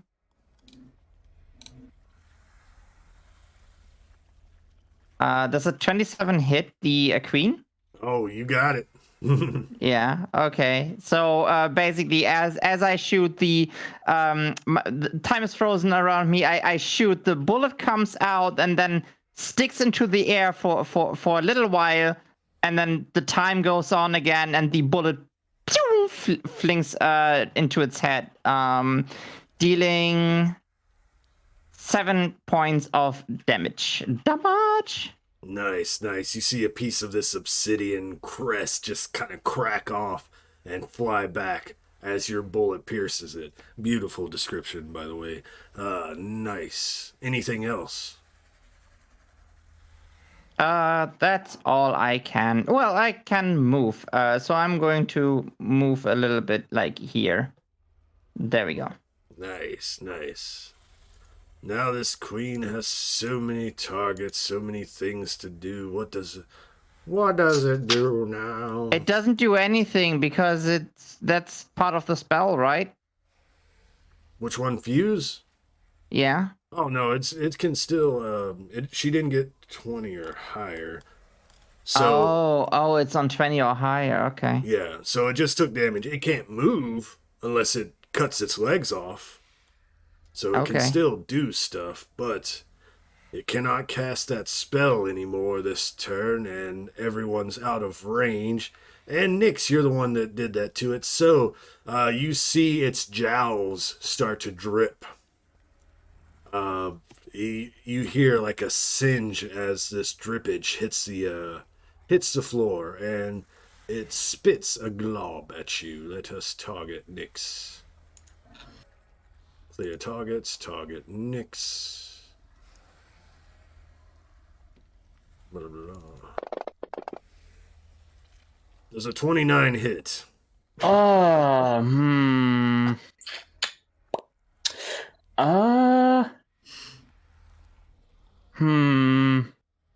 Barely, I would I think say. it does. I think it does.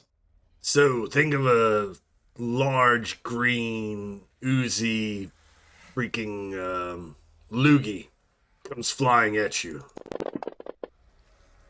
As it splashes upon you, your skin and clothes start to burn from this acidic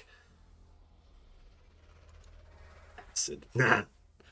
Shout out Scream. Ah. I would roleplay a bit more if my parents weren't home. No worries, no worries. But that is the end of round 3.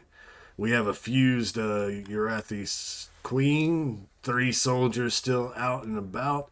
Please choose fast or slow turns. Queen can only take slow. My Eidolon is going to take another fast turn.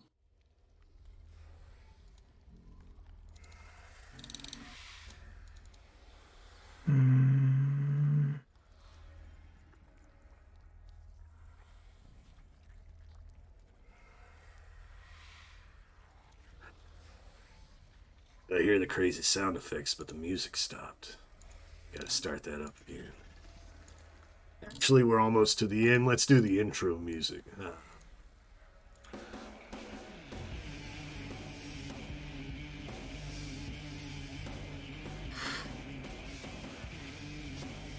Alright, everybody's chosen. So, top of round 3, Nick, Shae, or Yazara. Yazara, you're up first. Was I attacked last turn?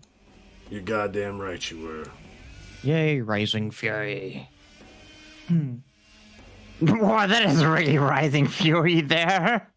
I guess I don't really need 29. But, You don't need yeah, all those extra d6s. I'll give a shit.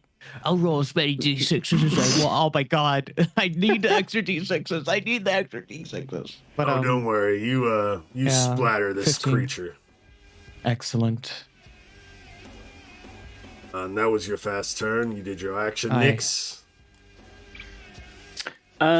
In response to the queen doing that, what I'm gonna do...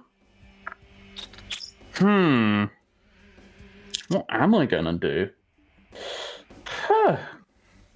Guess there's only one thing to do. And that is... I'm just simply gonna use Acidic Glob on it. Never mind. I'm not gonna use Acidic Glob on it. You think that's an acid glob? Check out this acid glob. How many boons in the pool do we have? Boons in the pool. Boons in the pool. 1 currently. Oh, it's got +5 agility anyway. I don't think it's gonna hit anyway. That's a lot. That's a lot of agility. Let's see. It being immobilized like that, I don't think you get a boon, but let me double check if you do. Immobilized attack. Yes, you do get 1 boon because it is immobilized. Damn. Rules. So that brings it up to a 13 against agility, right? Mm-hmm. God dang it, wrong one. By the way, I know. But I just read my freeze time again. I forgot I have another action. Can we say I used that action to reload the gun? Yes. I guess. Oops. No, that's perfectly fine. No worries, no worries. This shit happens. It's a lot to keep up with. But Yeah. yes, and that's versus agility, correct? Yes. A 13 is exactly its agility. Damn. Okay. So in response to it throwing an acid glob at me, I'm gonna throw an acid glob at it. Gonna pull out my potion from the side. Smash. The potion breaks onto this creature's chest and the acid starts dripping down, but it looks like it pays no mind to it. It's still focused on you, Nyx. If you could tell what an insect's eyes would look like, you could definitely tell there is malice and hatred there. Bring it. Alright. So, I believe your Eidolon's gonna get some free attacks. My Eidolon hasn't acted yet. Is it on fast turn? I think it is. Oh, yes. Because it puts it down at the bottom, I forget about it. Yeah. It's just gonna do the same. It's just gonna swing against Soldier 4. Excellent, excellent. Yeah. Yay! Does a thing. Does a thing. So, yeah, it definitely takes that damage. This one, yeah, you're gonna get a free swing. This one's gonna go up and try to protect the queen. Prepare and no, it's fast turn. So yeah, it's going up there to protect the queen. This one's gonna shimmy around, and seeing that the queen is being assaulted by not this Eidolon, but these two flesh bags, it's gonna shimmy around and attack you, Dwen, while the other one is trying to protect the queen. So let's clear targets. Which one is that? Number 4 is going to try to attack you, Dwen. Would that be a rush attack? Would be a charge. Yeah, that's what I said. That's what I Just like heard.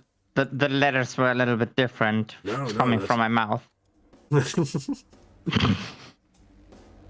Which cancels out its boon, so it's going to be a straight roll.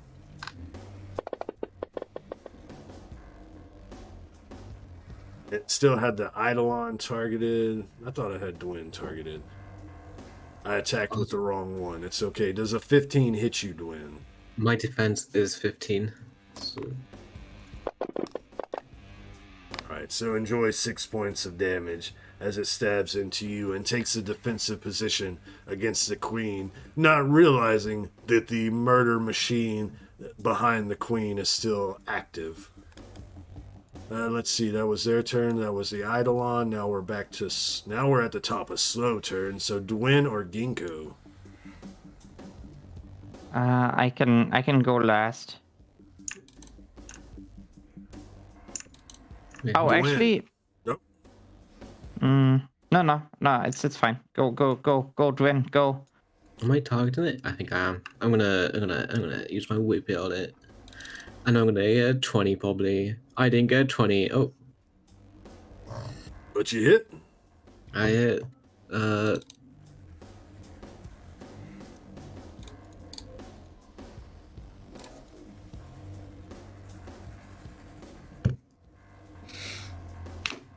Alright, another corpse to add to your... another notch in your belt, Dwen, as the murder spree continues. Yeah. Like, what does stab me? A spear. When it starts me a spear, I just grab the spear and I just stab it in the face with my rapier. Nice. Give a moment. But it is on slow turn, so you still could move if you wish to move anywhere. Oh yeah, I forgot. I'm gonna move over here. Aha. Or would it get an attack on me if I move here? I don't get wood. Oh, you're fine. I move over there. Why not? Nothing bad's gonna happen. Nothing at all. Gingko, you're up.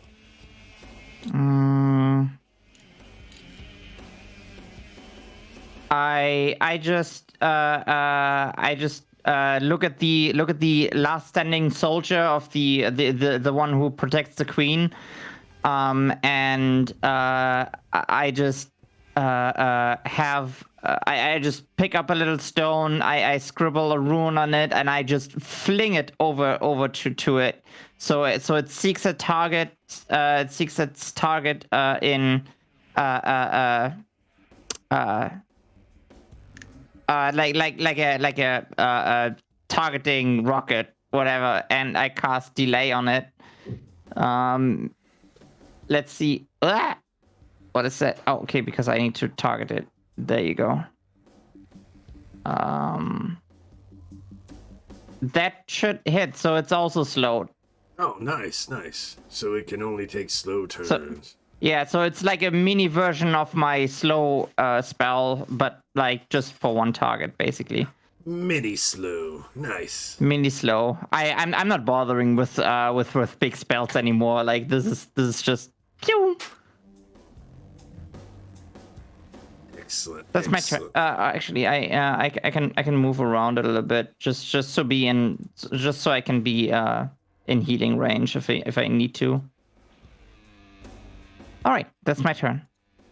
All right, so on the queen's turn, since you did move up close to it, and it cannot move itself currently, it is going to try to attack you, Dwen. Let me clear target and get Dwen on the target. Excellent. You see those two little tails there? One of them slaps out at you. 20 hits.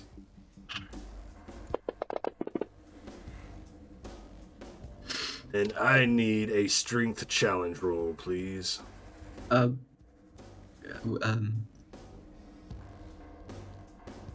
I? Would it be possible if I use confounded tricks to make it so a world with one bane? Let's see. Oh, of course you can. That would make it. Let's see.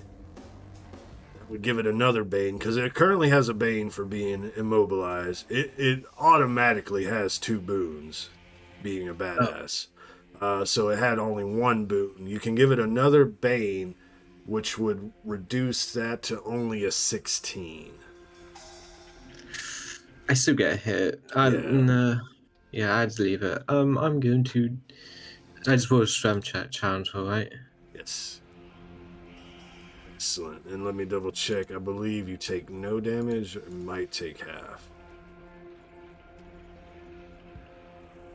Nope, no poison. You are, as the freaking tail stinger strikes into you, you see kind of like veiny things at the end that seems like they're pumping something, but you're able to rip the tail out of your flesh, and you see poison start to ooze out the end of it, just in the nicks of time.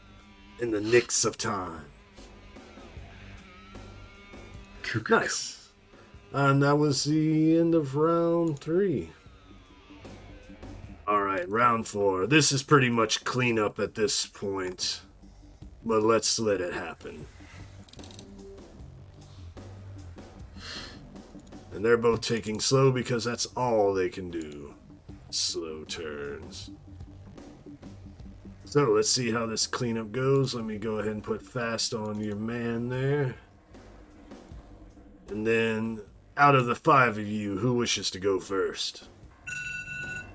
Oh, who was that? That was me. Don't worry, we're almost done. Once we wrap up this fight, we should be able to wrap up. No, that wasn't anything. I've already sent the reminder. My Eidolon can go first. If you want. Do it. Redeem yourself. My Eidolon is going to take a charge directly into the Queen. All right. And And it's not going to have any boons or any banes because the queen is immobilized. took the words right out of my mouth. Beautiful. Yeah. Kill. No target, but my bad. I should have targeted. Let's target the queen, and the queen has a defense of 16, so you hit it on the nose. Excellent. And for some reason, I fucking didn't mean to do that. Sorry. Wow, queen- 56? Holy shit! You just Wow. killed Dwen. I'm dead. Good, I'm good game. Good I'm game. sorry. I'm sorry. What were you at, Dwen? I was like, I think 12. Yeah, Damn it. I had 12 points left because I did the calculation. So 28. I clicked the wrong attack. I had 16 damage. Whoa. There, 10 damage on the queen. Excellent, excellent. Whoops, nothing to see here, folks. Who's going next? Dwen, Gingko, Nyx, or Yazara? Me? Or, I'm actually, Yazara's doing slow. Dwen, Gingko, or Nyx? I heard a little in the background just doing like finger pokies together. Just me. Yeah. Please, Dwen, please. I'm gonna stab it. 20 plus, 20 plus. Ooh. Oh, 20 exactly. Damn. But it has to beat the target number by 5. So you needed a 21 to do that. That's so fucked up.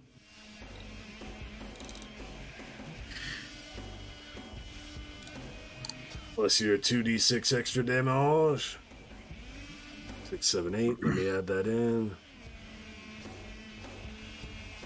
Nice, nice. She ain't looking good, that's for sure.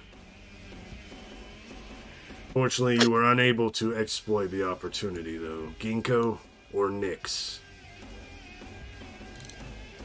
I can go last. Nyx. If you're sure. Are there any of the eggs on the floor, like any of the egg sacs or anything around here that I'm like within range to just pick up? Sure. What I'm gonna do then is I'm gonna pick up just a handful of the egg sacs, and I'm gonna use bury the hatchet on her. Oh, Just you're putting send the the eggs back What? in. Yeah, put them back where they belong. Right? These need Never more mind. time. I'm not gonna do that. Wait, don't we gain a boon because she's stuck? You do. Still don't think that hits. But this is versus agility. It is. Her agility is only a 13. Oh shit, that's a fucking That's a 12. 12. Damn. I don't know if there's anything else. Anybody's got anything? I mean, I still have to go. I lift up the eggs. The electricity from my arms is going as just I see the eggs start to just like glow a red and just like pop in my face. A few of them do. Ew. A few of them do teleport, but just land like in front of her and like crack as they fall, and she screeches in anger. All right, Gingko, you're up. Time stop. I shoot. I shoot the queen. In Minecraft. Oh, 13 hits. Soldier, you have a soldier targeted. Oh shit. Does it? You know what? Fuck it. I mean, I have the soldier targeted, so I have the soldier targeted. So I guess I shoot the soldier. I guess that's just science. That's Or how it works. I can roll again with the queen. It's your call. I'll allow it. I'll allow you to do that if you wish. But otherwise, yeah, you can roll again on the queen. Either or. Okay. I'm sorry for this. This is highly unprofessional. Very unprofessional. This is going on your performance review. Okay. Okay. Again, let's. Why? I have her targeted. Come on. Would you like assistance in targeting? I think I have to target it now. Okay. It do. only gives me an error message for some reason. I'm just going to roll a d20 in the boon. Yeah. That's enough. That hits. All right, that's a 20. So, God damn it. 3 points Mighty of damage. 3. Mighty 3. This time the bullet stops right in front of it, and then once the time continues, it barely scrapes its armor, and I quickly reload as my second action for freezing time. Beautiful, beautiful. You could Now, say, Izara, finish her off. yes, Yazara, do you have it in you? We're at the top of slow turns. Do I? I have some soul searching to do. But I'll try. Remember, you're training in the woods. Oh, I'm getting All right, an soul error. searching done. Oh, you're getting an arrow too? Yeah, I was getting that when I was doing the queen. Yeah, same. Let me like not select the queen and see if that works. And then we'll That's just use weird. that roll. So Oh. does that hit? Definitely Me? hits. Oh my god, 3 ones. Oh my How? god! Oh my Four? god! No. What the fuck? So 4, 5, 8 damage, 6, 7, yeah. 8. Fucking serious. What are the chances? Are you telling me it still has 1 health point? It's at 99 damage out of 100. Oh my god! Oh my. Medium style, come on. Wait, isn't it that a crit? Like, don't you have like more? Or is this all you get? Wait, do I have a crit? I mean, you rolled a 25, and it's higher than 5 of the total, so it should be a crit. I believe when Yazara does that, she can make another attack against a different target. I believe her. Oh, her against a ability. different Yeah. target. Damn it. Okay. We'll have to double check Yeah. that. That's just fucking hilarious, though. Hey, maybe Eidolon can finish it off. Maybe this is its Oh, time please. to shine. Though it I is the believe- bad guys' turn, unfortunately. They get to do one more hoorah before they die, it seems.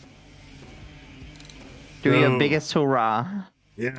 Well, the queen, since there's 2 targets, actually, it does get frenzy attack, so it can attack 2 different targets with its tail. With a bane. It already has a bane, so that's going to be another bane. So these are going to be 2 straight rolls against Dwen and...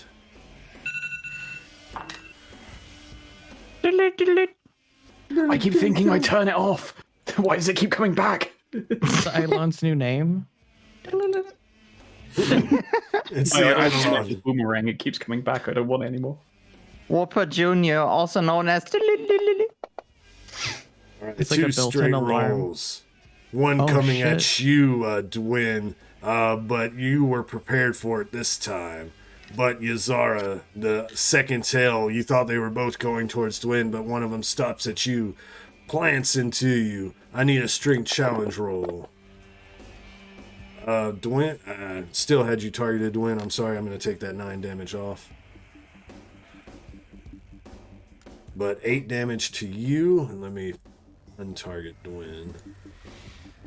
And strength challenge roll, Yazara. Fuck, 1 second. My computer made like a weird noise. I'm like, what the fuck is... Shouldn't be hard for our strength. Yeah, no poison. The poison tries to go into your veins, but your blood's like, nuh-uh, and the poison runs from your beefy blood cells. And then that leaves Soldier 3, who will step up and try to attack Dwen. Make sure I target Dwen. Clear targets. Only Dwen. Only Dwen. Only Dwen. Hey, Dwen, guess what? What? I'm attacking you. And missing horribly. Alright, so, top of round 5. I'm not even going to bother with who goes when. Blah, blah, blah. You know the drill. 1 hit point left. Who wants to try to finish this off? Eidolon, Eidolon, Eidolon. Yes. All right, Eidolon, what do you got? What do you got? You get 1 Bane boon for it being immobilized. Let's go. Eidolon. Nyx, would you like to describe the Eidolon's kill? So, oh, did you just always do that? I had another cool idea, but that's fine. I'm gonna take it instead. So, what's the action called where it's like it's not like a shove, it's like you move as well. So it's like Driving attack. driving attack, yeah, so it's gonna do one of those. So what the Eidolon is gonna do is gonna pick its arms up by its side, and it's gonna expel the steam from behind it, launching itself forward as it grabs onto the queen with her legs still intact into the floor, as you just hear a ripping, cracking noise as just the top half of the queen just breaks from the bottom half, still lodged into the floor. So the Eidolon just falls on top of it. Yes, and you hear a sickening crunch and ooze and guts and insect parts fly out from beneath your Eidolon. It's gonna take so long to clean out. It is. And then, who wishes to narratively kill the soldier because he's not worth keeping around?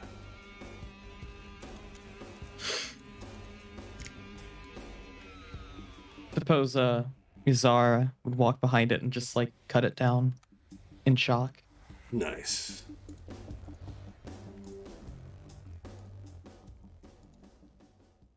Alright, once that is done, the room grows quiet. The cavern. What do you wish to do? All Look right, around what? for the stolen goods. Right. I'm sorry. I should just wrap this up, right? We're way over time. So, to the northwest, you see crates, barrels, and a large container with the House Van Klaus logo on it. There is a slot where an opening where a key might fit in, but it looks like it's shaped like a ring signet. Do I If have only to? someone has a ring that could open this. I look into my bags and I take off the ring. I'll take out the ring, push it into the slot. The slot, you push it in, twist it. The door on this container kind of cracks for a moment. Steam shoots out. The container opens, and then the screen goes black. To be continued. Find out Ooh. next time. And What's that it- was episode 7. Thank you. What? Box. What's in the box? Find out next time on Shadows Fall, Tears of Heaven.